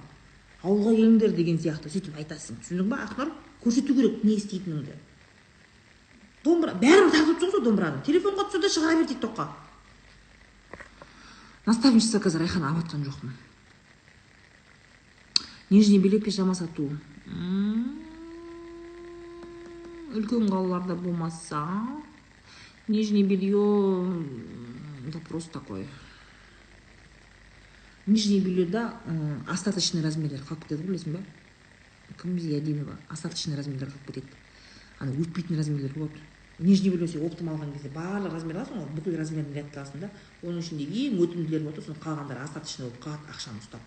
Аяқ киімде сондай, нижний белье. То есть все товары, в которых есть размеры, оларда остаточный товарлар болады. И әрине, егер сенде товар көп болса, сен скидочный бағамен, арзан бағамен, акциямен сатып жүруге болады, да, тоже. Ол үшін трафик жақсы болу керек. Мысалы, скидочный бағамен остаточный товарды сатып жүру үшін трафик жақсы болған жақсы, да, мысалы. Сен базарда тұратын болсаң, көп адамдардың трафигі көп жерде скидочный товар қойсаң сатылып кетеді. Бір анда-санда көшенен бір 5-6 адам өтетін магазинде сен қанша жерден акция істесең де, не десең де, адам өтпейтін жерде акциямен сатсың да, келмейді, тек тегін берсең ғана келеді. То есть риск бар. Размермен сатылатын киімдерде риск бар. Остаточный товар қалып кетеді. Егер трафигі аз жерде тұратын болсаң, онда скорее всего өтпей қалуы мүмкін. Осыны ойлан, локацияға байланысты.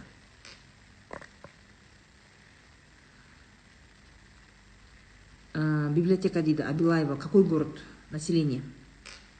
Как стать лучшим в байерстве? Вообще, байерствода ең күшті нәрсе контентпен жақсы жұмыс істей алу, контент арқылы, иә, әдемі товарды күшті роскошный қылып көрсете алсаң, қызықтыра алсаң, иә. Өзі мысалы байер дегеніміз ол кім? Ол әдемі Қазақстанда жоқ товарларды барлық қыздардың, әйелдердің, еркектердің арманы болған товарларды әкеледі, иә, байер мысалы үшін, иә. Анда бір эксклюзивно жоқ товарлар, сен контентің арқылы соның эксклюзивності сен көрсете алу керексің.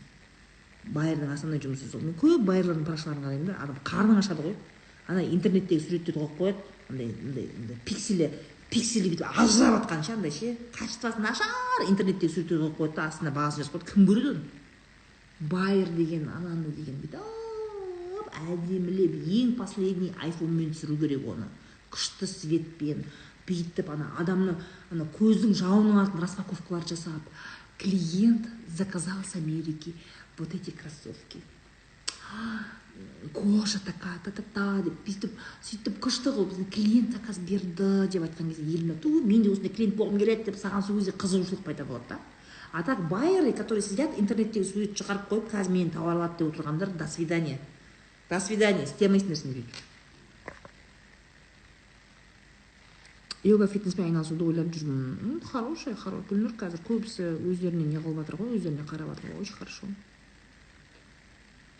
Интенсивте не жайлы айтасыз? Қарлығаш, интенсивте ақша, қарым-қатынас, махаббат, қарым-қатынас және энергия туралы. Осы үш ең маңызды адамға керек тақырыптарды максимально ашамыз. Ақша тақырыбында это будут и про установки, ақшаны үнемдеу, эффективно үнемдеу, ысырап дегеніміз не, или чересчур жаңағыдай сараң болу, сол егерде границаны қалай табуға болады. То есть про деньги будут тема, вообще самые такие топовые ваши вопросы мы там закроем. Энергия тақырыбында адамда 4 түрлі энергия болады. Осы энергияны қалай реттеу керек, қалай толықтыру керек, энергияны қалай көтерсем, ол самооценкама жақсы әсер етеді деген тақырыптар болады. 3 күн основной тематический күндер болады, и 4-ші күні мы будем говорить про интеграцию и вопрос-ответы будет. Винома трейдингке кіріп кеткен күйеуім, жалпы ол дұрыс па, 4 жыл болды, я не знаю. Киім сатумен смотря қандай киім. Ағылшын тілін мұғалімі үйрету ғой тек қана. Обучение, какие-то уникальные методики, спикинг, текстиль, шолпан, нема, қақтын білесіңдер, Қытайдан әкелесіңдер ма? Өз клиентіңді таба білу өте маңызды. Қандай текстиль болсын. Мен мысалы Алия деген бір қызды қараймын да, бұйырса мебельдерін біткеннен кейін түгел, кроваттар бәрі тұрғаннан кейін, я хочу полностью у нее заказать индивидуальное постельное белье. Именно индивидуальное, потому что менің кроваттарым бәрі на заказ. Почему у меня до сих пор мебель не встала? Потому что бәрінің размерлері не стандартный, да. Индивидуально хочу заказать, по моим меркам, өзім мата таңдап. Да, это дорогое удовольствие, но и она на рынке позиционирует себя как классный эксперт в этом деле, понимаешь? Клиенттер парақшасында мысалы үшін 1,5 мың подписчигі болуы мүмкін, но это будут ее клиенты, потому что ол сол сфераны біледі. Индивидуальный заказ постельного белья не екенін ол жақсы біледі да. Күшті сочетание жасады, ол эксперт, поэтому мен оған сенем, и мен прям ақшамды жинап барам оған. Понимаешь? Әр сол істеген өзің сатқан тауарды сен от-до білу керексің.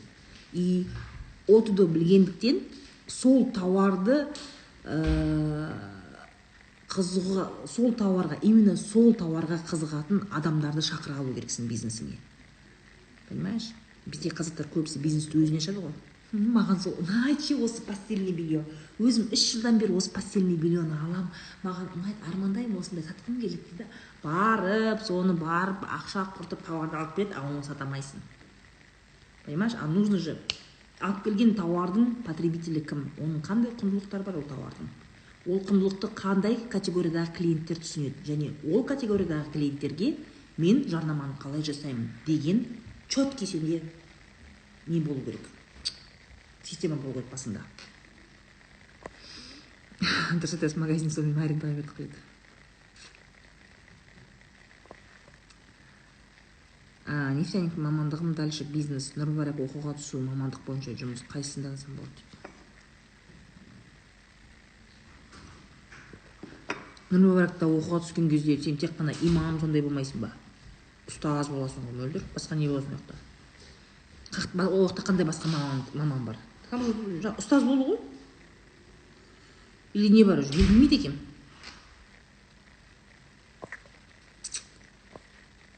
Сату қолдан келмеді. Негіз мамандық юриспруденция дегенде әрі қарай қандай бағытты дамысам болды? Ойбай. Юристке жұмыс көп қой. Жұмыс көп қой юристке. Нарықта юристер жетпейді. Частный практикамен айналыссайшы. Бауыр паштеті, ферментированная квашеная капуста, масло хит, бір сөзбен ППО өнімдерін сатып бизнес жасаған қалай Роза ханым дейді. Ну, неплохо. Для ценителей в больших городах это хорошо. Үлкен қалаларда. Жаңағы Алматы, Астана, Шымкент, Ақтөбе, Ақтау, Атырау деген сияқты осындай үлкен қалаларда жасауға болады. Оның өзінің күшті потребителер бар. Я, например, покупаю домашнюю колбасу. Заказ береміз 3-4 күнде оны ше. Күтеміз оны ше. Домашняя, таза еттен жасалған колбаса. Дети у меня любят колбасу. И еще халяль. Таза еттен жасалған, тауықтың етінен жасалған, қойдың етінен, сиырдың етінен жасалған сондай. Күтіп жүріп аламыз.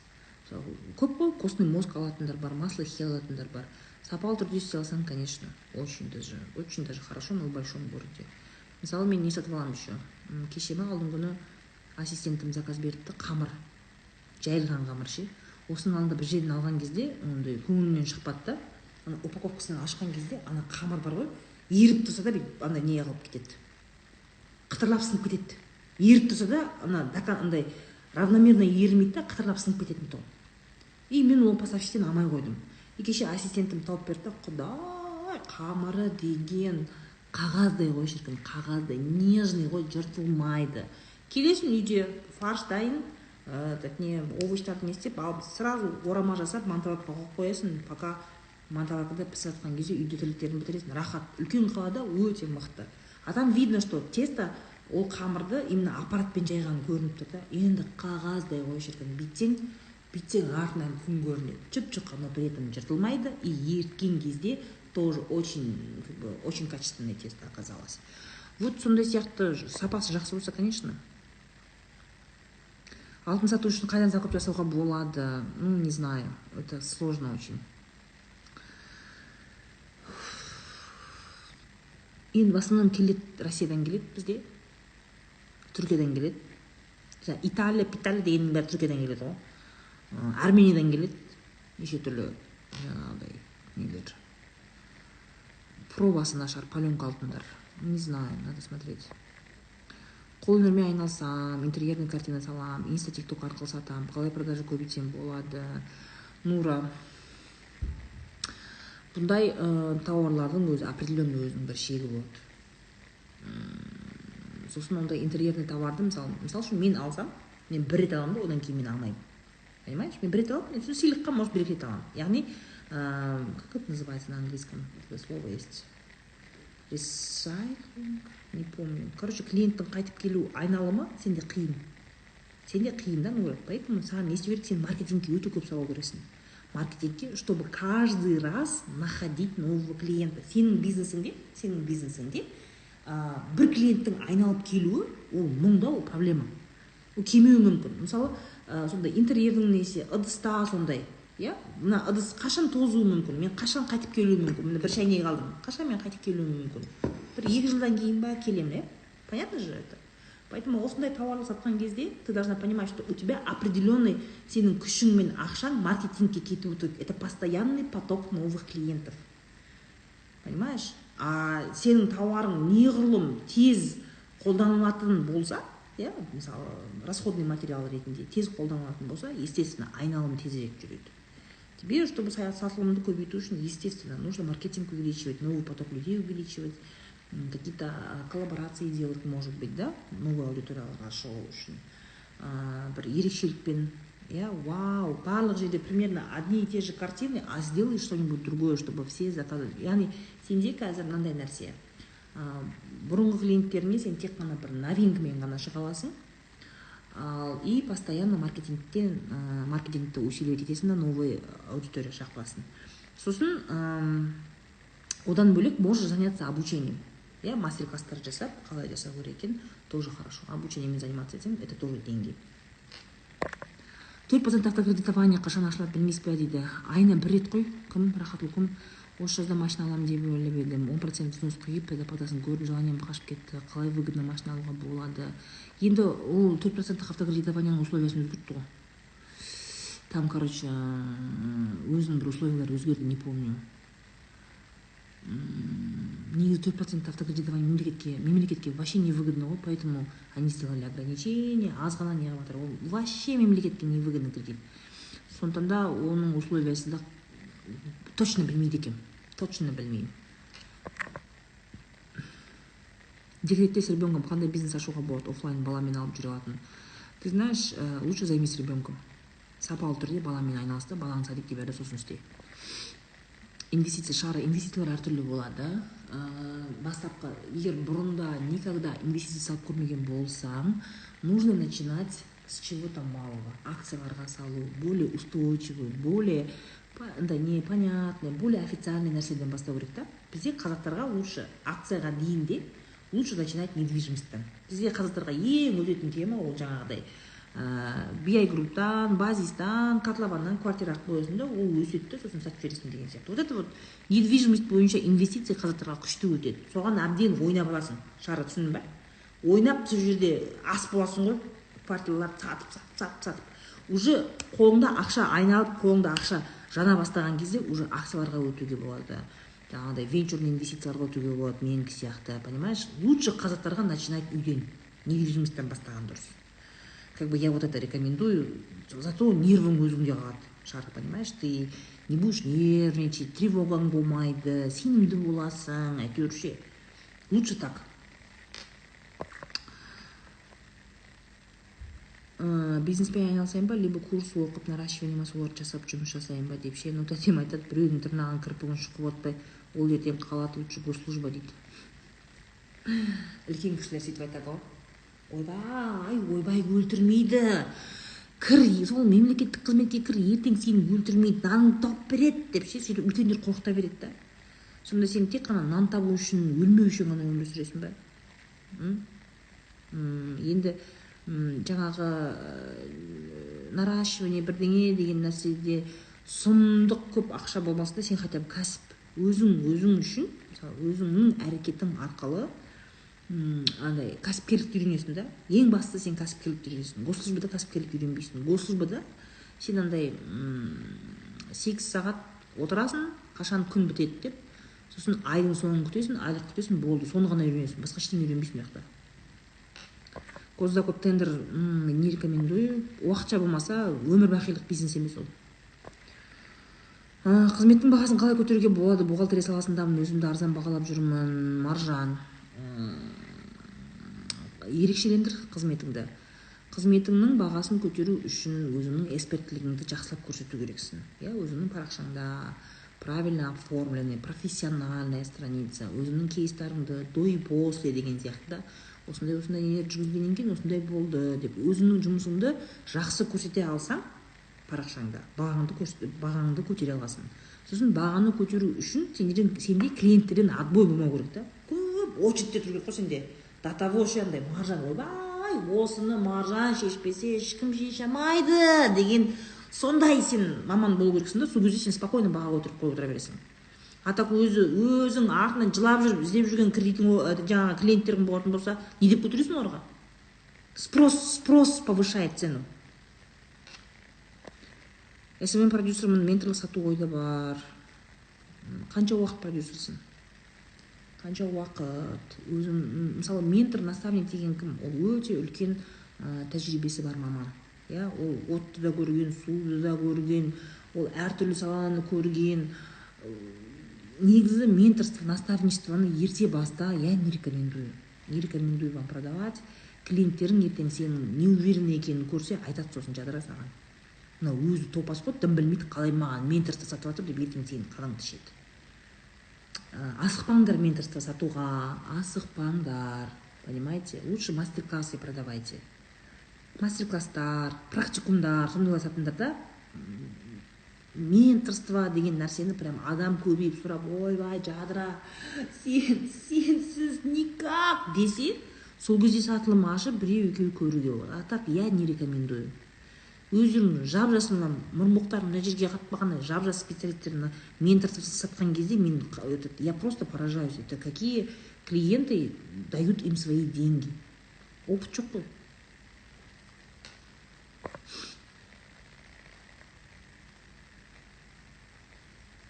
Детский киім картерс негіз сатсақ қалай болады декретте отырған дейді. Баядан бар бизнес қой ол. Сендерде проблема сол ғой, картерспен негіз сатқан кезде сол интернеттегі качествосы нашар суреттерді инстаграмға шығарып қойып мәз болып отырасың, соны сатады екен деп. Ерекше сату, креативно сата алу талантың болса, мне кажется, болады. Домашние выпечки, пряники, нежаренные пончики, кексы қолын жұқа дайын жаймас, тапсырыс қабылдаймын. Так, все, до свидания. За рекламу я тебя удаляю. Заблокировать. Реклама жасамайсыңдар. Шоу-бизнеске ойыңыз қалай? Оформление тойға. Шоу-бизнес емес қой оформление. Это же ивент называется. Организация мероприятий ма? Жаңағыдай оформление жасау, дастархан жасау, гүлмен, ерекше бір какой-то бір нелер жасау өте жақсы деп ойлаймын. Я считаю, что это очень классно. Оның қасында сен сондай оформлениемен бірге видеокамераны сатасың, фотографты сатасың, тағы бірдеңе сатасың, ол жерде сату нелері өте көп қой. Поэтому почему нет, очень даже хорошо. Осыншама адам ақылға мұқтаж ба не? Сөз жоқ. Ақтөбе, пошел нафиг. Заблокирую. Хейт жазғандарды заблокирую. На тему бизнеса хейт жазғандар өздерінше бір жерлерін керіп отқандар, я вас всех заблокирую. Бизнес разборда реклама жасайтындар, сосын ойбай осында білмейме дейтіндер сразу құрисыңдар. Ұнамай жоғалып кетіп отырма эфирда. Вокал курсынан қалай реклама жасап клиент табуға болады? Айзат. Енді, мне кажется, оны до и послемен көрсету керек. Айзат, мысалы, келеді ғой бір студент, 2 айда, 3 айда тренируется. Басында айтып қалсың ғой, өлеңші, деп кеше тиктоктан видеоны көрдім, мен өлдім оны. Короче, Амилай бар ғой, бір толық қызбен караокеде жүрді. Огонь видео ғой, анау жерде. Қайдасың сен, қайда? Деп айғайлайды. Көрдіңдер ма соны? Мама, өлдім соны көріп ше. Сен қайда? Сен жоқсың. Караокеде айтып жатыр ғой, қайда? Деп айғайлайды. Өлдім, жаттым сол видеоны көріп ше. Сол сияқты вокал студияны, вокалды до и после. Ахмаржан дейді. Я не знаю, это девчонка Ахмаржан ба? Такая смешная пиздец. Я извиняюсь, көше. Соны айтады да, сол нәрсені не қылу керек та. До и после көрсету арқылы сатқан, мне кажется, күшті. Мен бір рет өлең айтып үйренсем ба деген ойым болды да, бір идеям болды, сондай вокальный студиялар қарап жүргем, и маған ең қатты өткен маркетинг сондай болды да. Бір мысалы келеді басында деген өлең айтады да, сосын 2 айдан кейін, тренировкадан кейін, одан кейінгі уже несін көрсеткен кезде вообще кайф. Сондай рекламалар маған ұнайды ше. Көрдіңдер ма соны? Томпақ қызбен деп, өлдім ғой. Кофе Бум Global франшизасы өзін ақтай ма? Кофе Бумдар жақсы өтіп жатыр негізі ше. Маған Глобалға барған емеспін, білмеймін. Кофе Бумның менюі сұмдық емес қой негізі ше. Но они хитрые, они хорошо все внутри устроили. Жалпы организация блюд, одни и те же продукты, просто әртүрлі қылып. Жалпы меню көп сияқты да, но продукты одни и те же, в принципе. Мне кажется, стоит и менюлар қатты қиын емес. Яғни сен ол франшизаны алсаң, жаңағыдай повар, андай бір сұмдық повар керек емес та, потому что меню өте оңайластырылған. Сен соны қарап қойшы, мен точно білмеймін. Сен технологический картасын көр оны. Именно тамақ бойынша технологический картасын көр. Бүкіл спецификациясы бар ма, как это все делается, қандай специалисттер керек, өте маңызды. Сен расходты есептеу керексің, білесің ба? Өте үлкен ресторандарда ең көп бюджет ол аренда, екінші бюджет ол жаңағы не, расход бойынша ше. Ол құдай зарплата. Өйткені официант керек, басқа керек, сондай. Зарплата мен аренда ең көп нанды жейтін, бүкіл прибыльді жейтін сол. Поэтому осы мәселеде ойлану керек. Одан бөлек сен ертең ол жерде артып кетіп жатса, сен ол франшизаға ертең ай сайын сен роялти төлейсің. Я өзіңнің пайдадан үстіне еще беріп отырасың. Там тоже какие-то вот моменты есть. Оның ақшасын дұрыстап есептеу керек. Кім? Амина.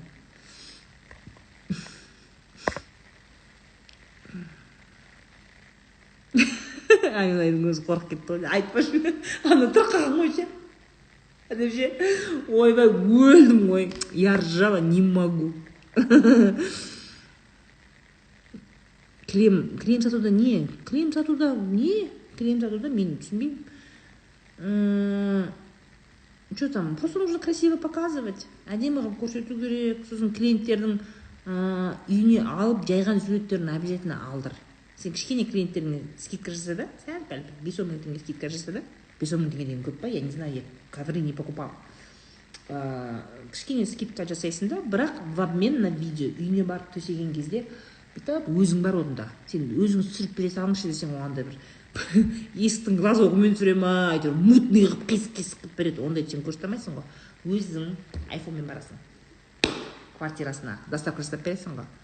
Доставканы барасың да бүйтіп үйіне төсеген кезде бүйтіп әдемі под музыку түсіресің. Қандай керемет. Үйдің ажарын ашты, до и после түсіруге болады оғанда ше. Бірінші кілем төселмегенін түсіресің, сосын кілем төселгенін түсіресің. Сөйтіп бүйтіп артына күшті музыка қойып қоясың. Сосын трендтермен видео түсіреді. Мысалы үшін кілем бүйтіп оралып тұрады да мына жерде. Смотри. Ана бар ғой, история любви бар ғой ше. История любви. Жаңағыдай ана жігітпен соғысқа атты, сосын соның бала шағасы болған соны көрсетесің. Тура сол трендті аласың да. Мына жерге бүйтіп кілемін рулонды қойып қоясың. Сөйтесің бүйтіп телефонды бүйтіп қойып, бүйтіп артқа қарай жүрген кезде ана кілемге соғысасың ғой. И кетті сенің тауарларың, сенің кілемдерің, счастливый клиенттер. Сондай трендті түсір TikTokқа. Сатылады сол. Кішкене креативный маркетинг жасасаңдаршы. Таза қаржы сауаттылыққа үйрететін курс бар ма? Ондай курс мен жасаған жоқпын. Ондай қаржылық сауаттылық, жалпы ақшаға қатысты сауаттылықтар, финансовый грамотность тегін тұр. Ютубта бар, Гуглда бар. Менде больше это ақшамен қарым-қатынас, это отношение к деньгам. Менде больше сондай. О, сендерге креативті жасап беремін, оқырсың. Қытай тілінің аудармашысымын. Иглотерапия үйрендім. Қытай шалдан дейді. Енді медсестра диплом алдым. Енді лицензия керек дейді. Енді айына 2-3 пациент дейді. Енді медсалада оқу білікті артылық болып жұмыстан шықпай жүрмін. Дұрыс па дейді. Дұрыс деп ойлаймын. Массаж әсем Ақтөбе. Шторы. Міне Лаура шторы. Сен де сөйт. До и после түсіріп ал. Ілмей тұрып ше, бірінші жаман бұрынғы ескі пердесін түсіресің. Если пердесі жоқ, мындай чмошка түсіресің, сосын бүйтіп гүлдей қылып, сен әдемілеп шторды іліп бересің ғой клиентке. Бұлай фүк өткізіп, сөйтіп түсіріп ше. Сөйтіп до и после күшті тұрады негізі. Любой нәрседе до и после шығарыңдар. Маникюрда, жаңағы кірпік, шаш бояу, перде, кілем, мебель. Тағы не, көп қой до и послеға. Сондай естеңдер. Заңгерлік қызмет жасаған пайдалан ма? Әрине, мен подружкам бар ғой, Құндыз Оспан. У нее новая машина с салона. Она носит брендовые вещи. Прада, анау-мынау, апам нормально табады.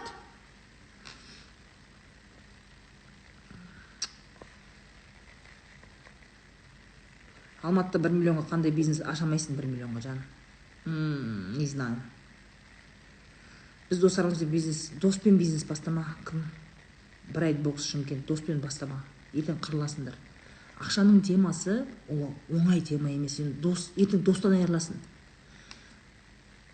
Бизнесті достармен бастауға болмайды, бірақ бизнес партнермен дос болуға болады. Түсіндің ба? Яғни бизнеста өзің сияқты кәсіпкер, ақшаға ровно қарайтын, сондай адаммен партнер боласың, сосын дос болуға болады. Но ни в коем случае доспен туысқанмен бизнес бастама. Никогда. Майя Розахан, басыңыз библиотека идей проектов новая история Казахстана. Спасибо. Еті там Гүлнар. Қақ ниеті? Ауылдың еті ма? ауылдық ма, фермерский ет па? Ой, сенде проблема жоқ қой сатудан. Еттен вообще проблема жоқ қой. Сен Гүлнұр, сен былай жаса. Сен етті пайдалы контентпен бірге сатасың. Пайдалы контент дегеніміз не? Мысалы, біздер, мен қалада тұрамын, ауылда туылсам да қалада тұрамын. Мен етті бөлшектей алмаймын. Етті қалай дұрыс бөлшектеу керек? Бешбармаққа кімге қандай, табаққа қандай ет салады? Мынау омыртқа, мынау бел омыртқа, мынау мынандай деген нәрселерді айтып тұрып ет сатсаң, агон тиктокты жарасың Гүлнұр, сөйтіп істе. Түсінің ба? Мен мысалы үшін сөйтіп көретін ем. Мен көріп, сіз мысалы үшін да Атырауда ет сатсаңыз да мен қарап отыратын ем сонша, ана үйрену үшін, етті бөлшектеуді үйрену үшін. Етті қалай осу керек, қалай тұздау керек. Сендер, кімдер, қасаптар, сендер білесіңдер ғой етті бөлшектеуді. Біз білмейміз мысалы үшін. Сондай пайдалы контент арқылы артынан етін сатып отырсың. Тура осындай керемет қойдың еті бүгін свежий, мынаншадан килограмма, доставка, срочная доставка, любой часть города деген сияқты. Сөйтіп сату керек қой, кішкене ет сататындар кішкене тірі болыңдаршы, пожалуйста.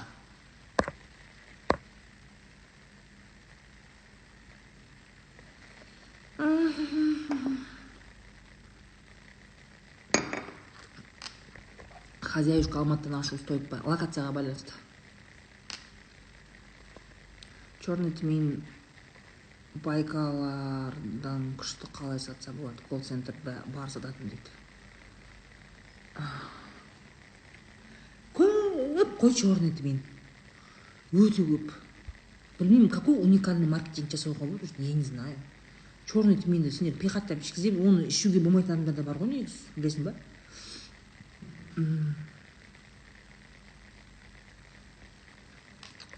Фармацевт мамандығымен қандай бизнес бастасам болады? Аптекаш? Ателье, не знаю. Етті бөлшектеуді мен де білмеймін. Вот именно, Гүлмира, кім біліп жатыр дейсің етті бөлшектеуді? Ешкім білмейді. Мен мысалы үшін үйдегі еттің бәрін не өзім әкешем, не күйеуімнің әкешесі келіп бөлшектеп, холодильникке салып, тұздап сөйтіп беріп кетеді. Мен қолымнан келмейді. Но это же неправильно, я же тоже должна уметь. А мен оны қақтан үйренем? Өстіп ет ататындар соны дұрыстап түсіндіріп бермесе. Міне қойдың етін былай бөлшектейсің, ал сиырдың етін былай бөлшектейсің. Етті осқан кезде примерно мына жерде 3 сантиметр, мына жерде 2 сантиметр тұзды, оған мынандай тұзбен тұздаған дұрыс деп. Сондай қайта өте пайдалы, зато пайдалы, халыққа пайдалы контент болып, еще етің өтеді. Өліп көретінен мен қақта болса да. Сөйтіңдерші, ет ататындар сондай нәрсе жасаңдар, пожалуйста, тиктокта. Тиктокта жасаңдар, сосын маған жіберіңдер парақшаларыңды. Гостиница бизнесі жақсы, әрине жақсы, смотря где. Гостиница бизнесі, мысалы үшін да неудачный жерлерде болатын болса бар ғой.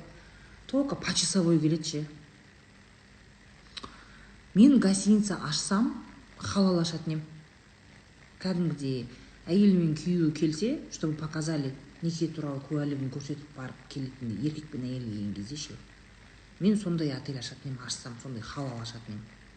Вот сол кезде саған безопасный екенін білет та, командировкада жүрген қыздар, олар безопасный екенін біле тұра саған барады да, басқа гостиницаларға бармайды. Өйткені жерде алкоголь жоқ, фойеде отырып клиенттер тиіспейді, алқаштар кірмейді, ешкім темекі шекпейді. Вот халал гостиница, вот самая тема. Күшті ішінде намазханалары бар, өте удобно, мысалы үшін да. Мен өзім бір сұмдық бір не болмасам да, сұмдық халал болмасам да, мен барған жерімде обязательно сондай нелерге барам. Мысалы, Шымкентте бар ғой ана Пана бутик отель. Руслан Бердиновтың проектісі ашты ғой. Тема ол.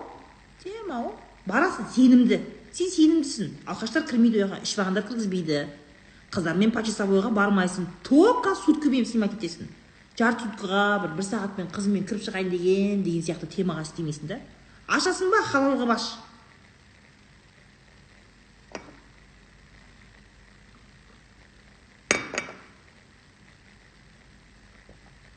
Салон красоты аренда жеп қойды ғой. Салон красотыда біріншіден, егер сен опытың болмаса, қасқыр администратор болмасаң, сенің мастерларың аузыңнан ұрып тұрып алдайды сенің мастерларың.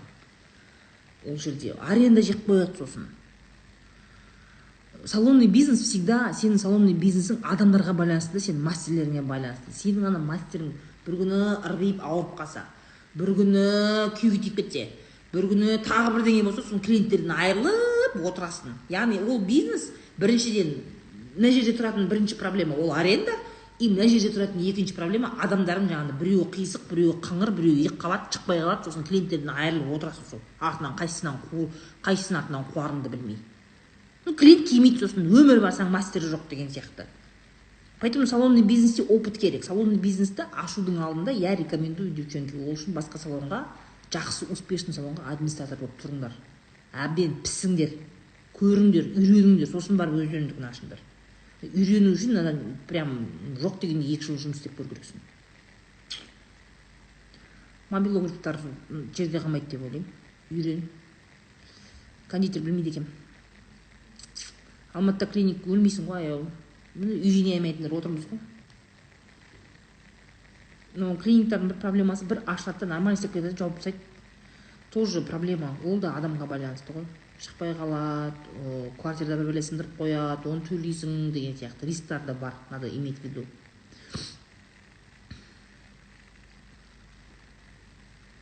Свеча, гипс и чайные бомбочки. Осыны көрдім да мен. Қазір сондай свеча гипстарды бар ғой. Мындай жаңағыдай нелерді қазір той басталарға беріп жатыр ғой. Неше түрлі. Қазір мен сондай көрдім өткенде. Білмеймін, бір блогердің несінде көрдім. Қызының бір жасына ма, андай әр қонаққа андай береді ғой, бомбонерки береді, ішіне кәмпит салады. Соның орнына свеча жасаған, әртүрлі әдемі формада ше. Ана сүйсініп үйіне алып кетуге сондай не да. Сондай, яғни осындай нәрселер жасаған кезде 1-2 штуктап емес, массово сатуға тырысу керек. Сол кезде ол ақша болады сенде. Анда 1-2 штук ваза істеп, 1-2 андай жаңағыдай свеча істеп қойып сатсаң, оған сен қарның тоймайды, расходың көп одан. Көзің майына ағызып, сол свечаны істейсің да, сатсаң бір 3-еуін сатасың да, это невыгодно. Жаңағыдай оптом осындай мероприятияға сыйлық ретінде сөйтіп сатудың амалын тапсаң, во будет. Халал садик іздейді, Сагира, ты права, да. Халал садик с правильным питанием, жаңағы тамақты нутрициолог қадағалайтын садикті көбісі іздейді. Кинезиологпын, қалай дамытам, адамдардың көбі түсінбейді, қызды дамымаған. Сол үшін сенің услугаң керек болатын жерлерде не болады, саған жаңағыдай спорт комплекстарда кабинет алу керек. Сосын жаңағы фитнес клубтарда кабинет алу керек. Соларға жақын жерден офис алу керек. Сөйтіп кәдімгі травма жайлы айтып, сондай соларды айту арқылы сөйтіп сатасың кинезиологты. Атақ бүйтіп, ойбай, осы кинезиолог бар ма екен, осы барсам болар еді, мына жерден бір арқамның нашықтары бүйтіп тартып жүреді, осы кинезиолог іздемейді. Ешкім кинезиолог іздемейді. Сол кішкене спорт комплекстарға жақын жерден бірдеңе қылып, үлкен қылып бір реклама жасап, сол жерде клиенттер ұстамасаң қиын болады. Сүмбулат қалай сатуға болады? Жақсы түсіру арқылы. Хороший контент арқылы. Логопед кабинеты везде нужно. Қолөнер сатуға ванный набор, ручной роспись қалай сатуға болады? Ванный набор, ручной. Не ол ванный набор деген? Не ол? Білмейді. Ой, подгузникті кім сатпай жатады жаным? Оған реклама керек емес қой. Просто нужна быстрая доставка. И клиенттің қайтып келе беретін болу керек. Күйеуім ұрады деген тема айтпаңдар маған. Вы видите эфир про бизнес? Как врачу найти себе работать в госслужбе не хочу. Ешак по 5 жыл істедім. Дальше что? Частный клиникаға бар, тіл үйрен. Егерде не қылмасаң, кабинет аш. Или вообще врач істегің келмей ма? Басқа бизнеске кеткің келе ма? Онда егер тауар сатылым болатын болса, өзіңнің сфераңдағы тауар сатуға тырыс. Медициналық тауарлар сатуға тырысу керек. Медицинское оборудование, сондай нәрсе жасауға болады. Частный клиникаларға тұруға болады тоже. Там денег побольше. Фрукты, овощи, не знаю, но неплохо. Бәрі неге байланысты? Локацияға байланысты. Локацияға байланысты.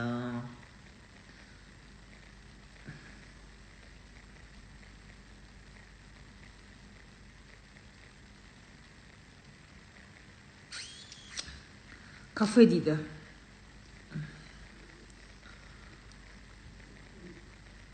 уақытта мәселе локацияға байланысты.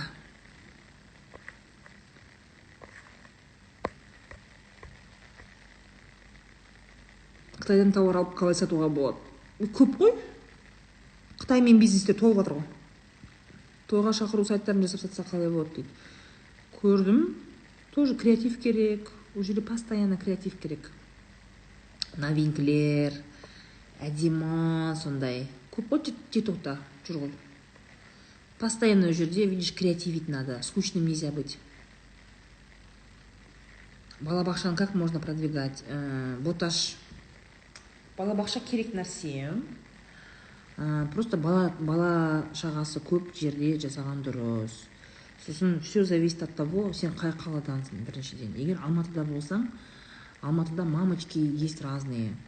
Мысалы, баланы әйтеуір садикке берсем болды, садикте жүрсе болды деген запроспен келетіндер бар. А есть мамы, которые хотят, чтобы моему ребенку все самое лучшее дейтіндер бар. И балабақша, смотря сен қандай неде контингенттесің. Андай арзан садик па, ана бала шағасын әйтеуір тастап кетсе, әйтеуір миды ашпаса жұмысқа барып келсем дейтін сондай садик па, или жаңағыдай арбақай мамалардың садигі ма. Все, маркетинг от этого зависит. Сенің жаңағы неге байланысты, ұсынысың бағасына, несіне байланысты. Саяхат, авторлық тур. Хорошая тема, Ажар. Авторлық турлар. Ерекше. Мысалы, қазір турфирмалар көп қой. Но я лично в Инстаграме смотрю такие турфирмы, которые делают авторские туры, необычные туры, необычные локации показывают, необычные направления показывают. Менде, мысалы, сондай қызығушылық бар. Но это не значит, что нету таких, которые до сих пор тек қана отельде жататын сондай нелерді қалайтындар жоқ деген сөз емес. Сосын Алишер Ерікбаев байқасаң, қазір соңғы кезде travel блогер болып жүр. Именно travel блогер болып жүр, байқайсың ба? Соның телеграм каналында өткенде мынандай анализ шықты. Ол әртүрлі саяхаттарға барып көрді. Арзан клиенттермен барып көрді, және қымбат клиенттермен барып көрді. Ол сол кезде разницасын четко айтты ғой. Арзан клиенттермен барсаң дейді, мама, проблемасы көп, өз беретіндері 500 мың, 5 миллион қылып желкеңнен шығарып ғой, нервыңды жеп дейді да. А потом они повысили чек, просто жаңағыдай отели хорошие, высокий чекке сатат. При этом клиенты классные, адекватные, супер дейді да. Осы мәселеде тоже ойлану керек.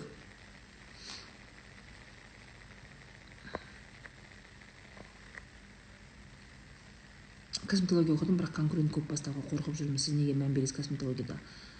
Гүлсара, мен сервиске мән беремін. Я очень требовательный клиент. Очень требовательный. Маған андай мастерлар ұнамайды. Отырып алып әңгімесін айтады. Өткенде ше, сол енем сондай істеген кезде, сосын подружкам келді да, дейтін мастерлар терпеть не могу. Например, я в салон прихожу, я с мастером не хочу общаться. Вообще не хочу общаться. Я хочу, чтобы меня не трогали. Мен подкаст тыңдап отырамын. И маған максимально сервис. Мысалы, қазіргі мен барып жүрген салонымда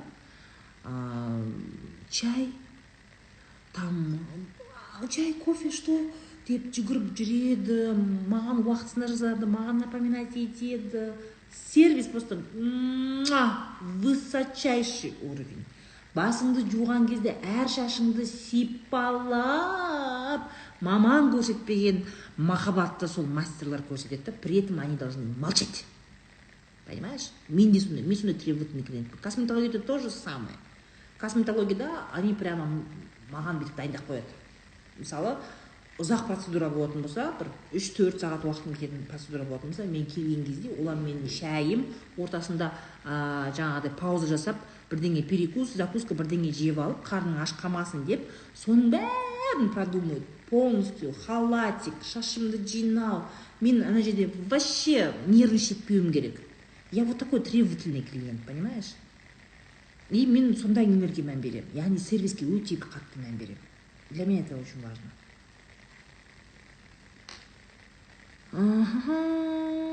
Салонда кім әңгіме айтады? Ойбай, салонда әңгіме айтатындар көп.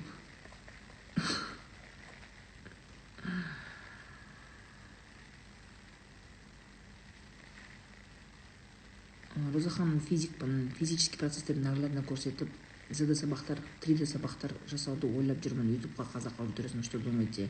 Ақша бар ма ода? Нұрсила? Ақша бар ма? ютубқа бір нәрсе салу, или мысалы ютубқа салу это дорого. Ютубтың контенті все-таки ютубтың контенті это дорогой контент. ютубқа бірдеңе салу үшін көке жоқ дегенде, ең жоқ дегенде бір профессиональный камера аласың, монтажы бар, сен маман жалдайсың, менеджер, который правильно может загружать, чтобы завтра у тебя продвижение болу үшін, монетизация болу үшін. Ең оңай тиктокқа салу ғой, ең оңай. Конечный итог в чем? Ондай күшті 3D сабақтарды жасасаң. Итог соңында что ты хочешь? Денег хочешь или просто ағартушылықпен айналысқың келіп тұр ма? Өз ақшаңды салып, сабақтарды көрсетіп, просто адамдарға пайдалы болсын деген ағартушылық па мақсатың, или ақшаға апару ма соңында? Сен монетизацияны ойласай, жаным-ау. Санди Бек сырған салған емес па? Нет. Бүгінгі тема қызық емес қой, шығып кетіңді. Тарих пәнінің мұғалімі. Я бұл с удовольствием тарих пәнінің мұғалімі тиктокта тарих туралы жаңа, свежий подходпен сабақтар айтып берсе, мен қарайтын едім. Тиктокта тарих ағайды мен қараймын. Маған өте қатты ұнайды тарих ағай. Аузым ашылып қарап отырамын соны.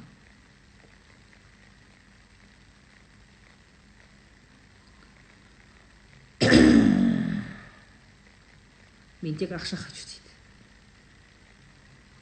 Как думаете, как можно отличаться от других SMM-менторов? Жадыра, опытың бар ма? Ты можешь отличиться только опытом. Неше жыл жұмыс істеп жатсың, Жадыра? Сейчас кетші. SMM-щик болып, неше жыл жұмыс істеп жатсың, ментор болуға. Я просто пытаюсь тебя спасти от катастрофы. Пытаюсь спасти тебя от катастрофы. Ана суретіңе қарасам, бөпе сияқтысың. Көп болса бір жыл істеп жатқан жасын SMM-щик болып. Саған менторство сату сәл ерте сияқты.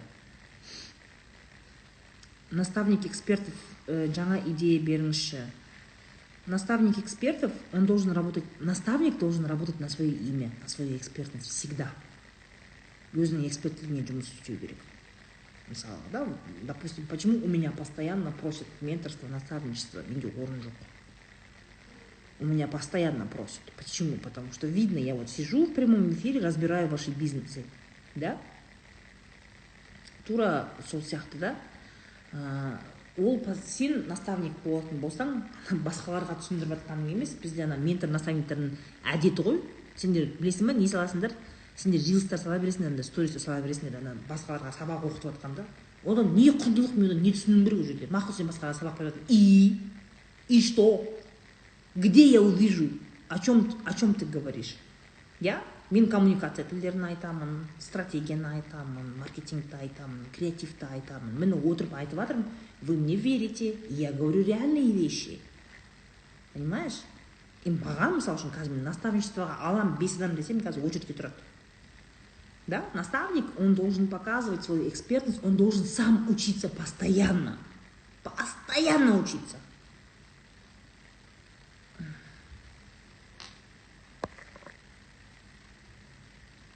Мобилограф все еще в тренде. Конечно, Айгером. Креативная экономика. Мобилограф – это человек, который на телефоне делает видео, правильно? Дұрыс, я? Ал қазір көптеген креативтер, контент, практически көбісі, наверное, 70% шығар, телефонда жасалынады. Яғни, ал адамдар, потребность бар да, контент шығаруда потребность адамдарда бар. Соответственно, мобилографтардың сұранысы өте көп деп ойлаймын. Олар даже если, мысалы үшін, сен мобилографияны оқыдың, монтаж жасауды, дұрыс түсіруді, ракурс қоюды бәрін үйренсең де, сен қандай жұмысқа барсаң да, оның саған пайдасы бар. Қазір мобилография мамандық емес, ол әшейін қабілет болып қалды ғой. Әшейін қабілет болып қалды. Сен массажист болсаң да мобилографияны оқы. Массажды күшті қылып түсіретін да. Сен маникюрші болсаң да мобилография оқы. Қазір любой бизнес онлайнда. Мобилография ол бір отдельный бизнес түрі емес, ол кәдімгі адамның қабілеті болып қалды ғой. Поэтому одан ұтылмайсың деп ойлаймын. Фотозона шармен. Білмеймін. Ол да андай емес пе? Сезонный ғой, туған күн сондайға ма?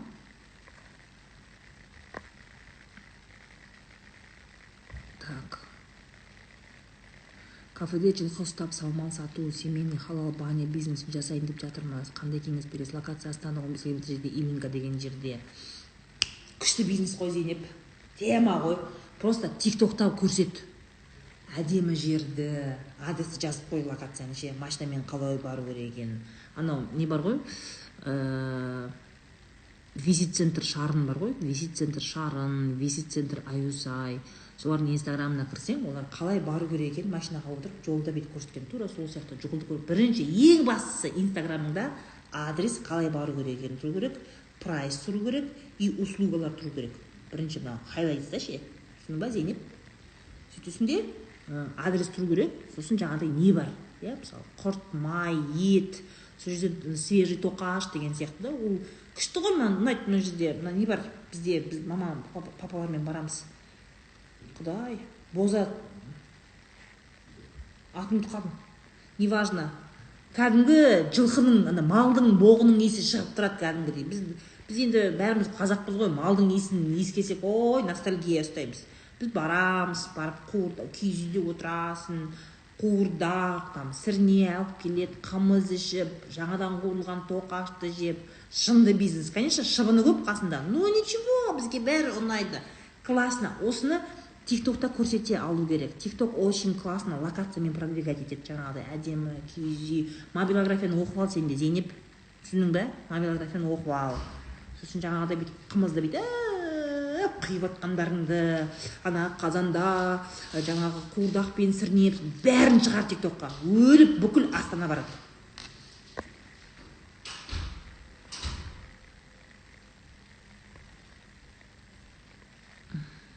Бозбие, во, Бозбие, обожаю Бозбиені.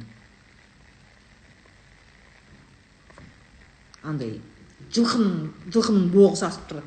Шыбыны көп, машинасы көп қой, сосын машина қоятын жер таппайсың. Зато классно.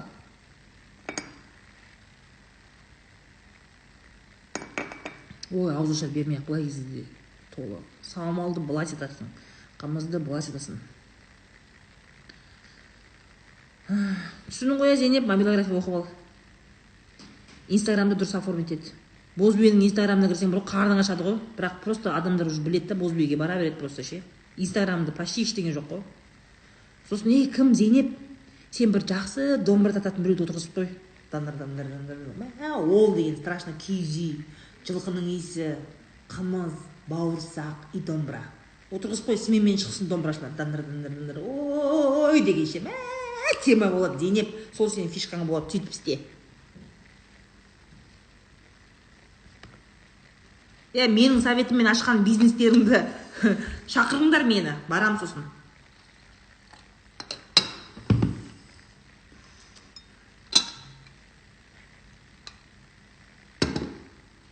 Домбырашылар көп, қолдар бос. Сменмен алып тұр, келіп тұрсын. Ой, кайф болады. Немесе жаңағыдай бір определенный күндер ғана қоясың ба, короче, сондай бірдеңе істе.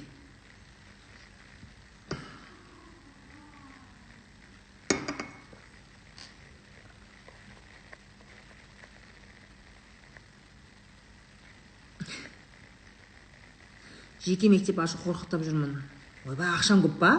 Гүлбақыт, қанша миллиардың бар? Жеке мектеп, кәдімгі лицензиямен ба? Жазсай маған. Маған интересен сондай бизнес, жекеге жаз.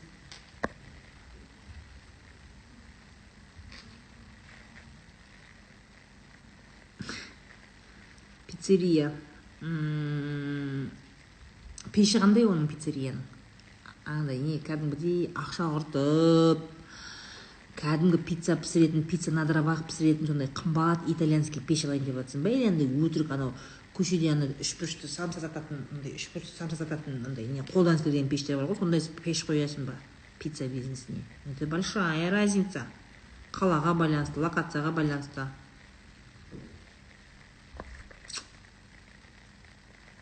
Домбыра түгіл көшедегі ән айтқандарға қызығып қарап тұрады ғой, домбыра болса супер. Конечно, Лаура, конечно. Ойбай, киіз үй, жылқы, қымыз, тоқаш, домбыра болса бүкіл Астана шықпайды Зейнептің жаңағы несінен, банясынан. Баня бәрі бар деп жатыр ғой. Фастфудқа қандай контент түсеміз? Қандай фастфуд күлсесің? Смотря какой фастфуд.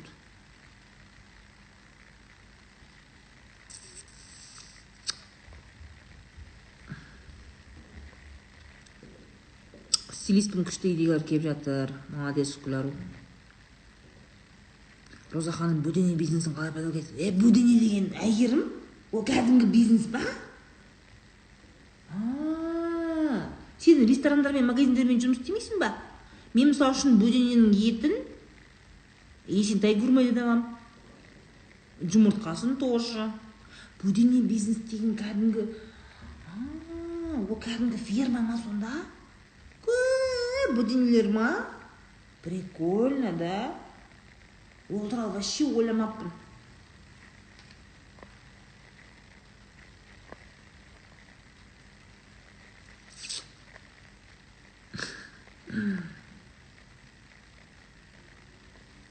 Диханшылық, әсем. Диханшылық білесің ба? Не екенін? Қымбат бизнес екенін білесің ба? Қымбат бизнес қой диханшылық. Риск көп, погодаға байланысты. Не сатасың? Смотря не сатасың. Расходы көп, оның жаңағы несі, даже селитра бір бәле дейтіндердің өзі, да, фига ғой, білесің ба? Әжептеуір қымбат қой. Есептеу керек оны. Қайда Зейнеп кафені, жаңа айтты ғой, қаладан 15 километр жерде деді Айдана. Ютубта реально ақша табуға бола ма дейді. Айко, не десем болады? Мысалы, мен өзімнің ютуб каналымды 27 декабрьде аштым.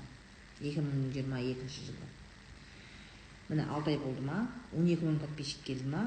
Өткен айда ма? Алдыңғы айда ма? Апрельде ма? Менеджерім айтты ютубтағы. Қанша құдай-ау? 60 мың теңге ма жиналған. Мен айттым, 10 мың доллар болмағанша шығармаймын ақша дедім. Ол үшін сен ютубқа кәдімгідей ақша саласың. Неге мен ютубқа тек қана түнгі шай салып жүрмін? Потому что ютуб вообще хорошо продвигает специальные, отснятые для ютуба проекты.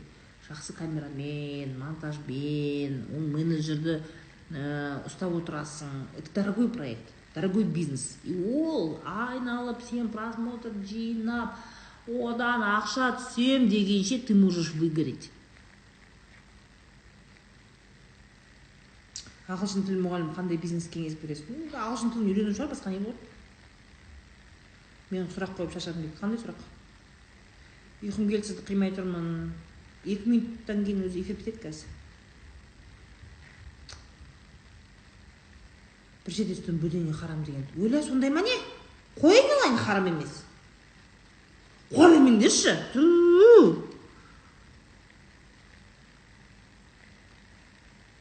Все для похудения, маған разбор жасап беріңізші дейді. Ой, Астанаға барсам Зейнептің кафесіне барам. Ашқан кезде шақырасың ғой, Зейнеп.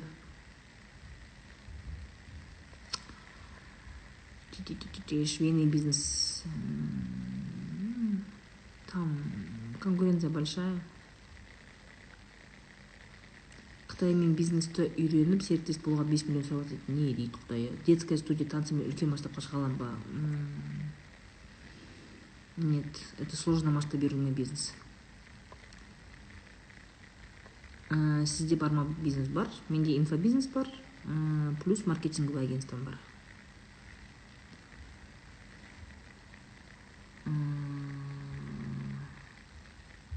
Хит бизнес деген жоқ. Әр регионның, әр районның өзінің бизнесі болады. Ой, давайте. Всем спокойной ночи. Спасибо за вопросы. Я рада, что на бизнес-разборе сидели столько людей. Очень рада. Спасибо большое. Хорошие вопросы. Біраз опыт ауыстық. Біраз нәрсе білдік. Молодцы. Всем пока. Жду вас на интенсиве.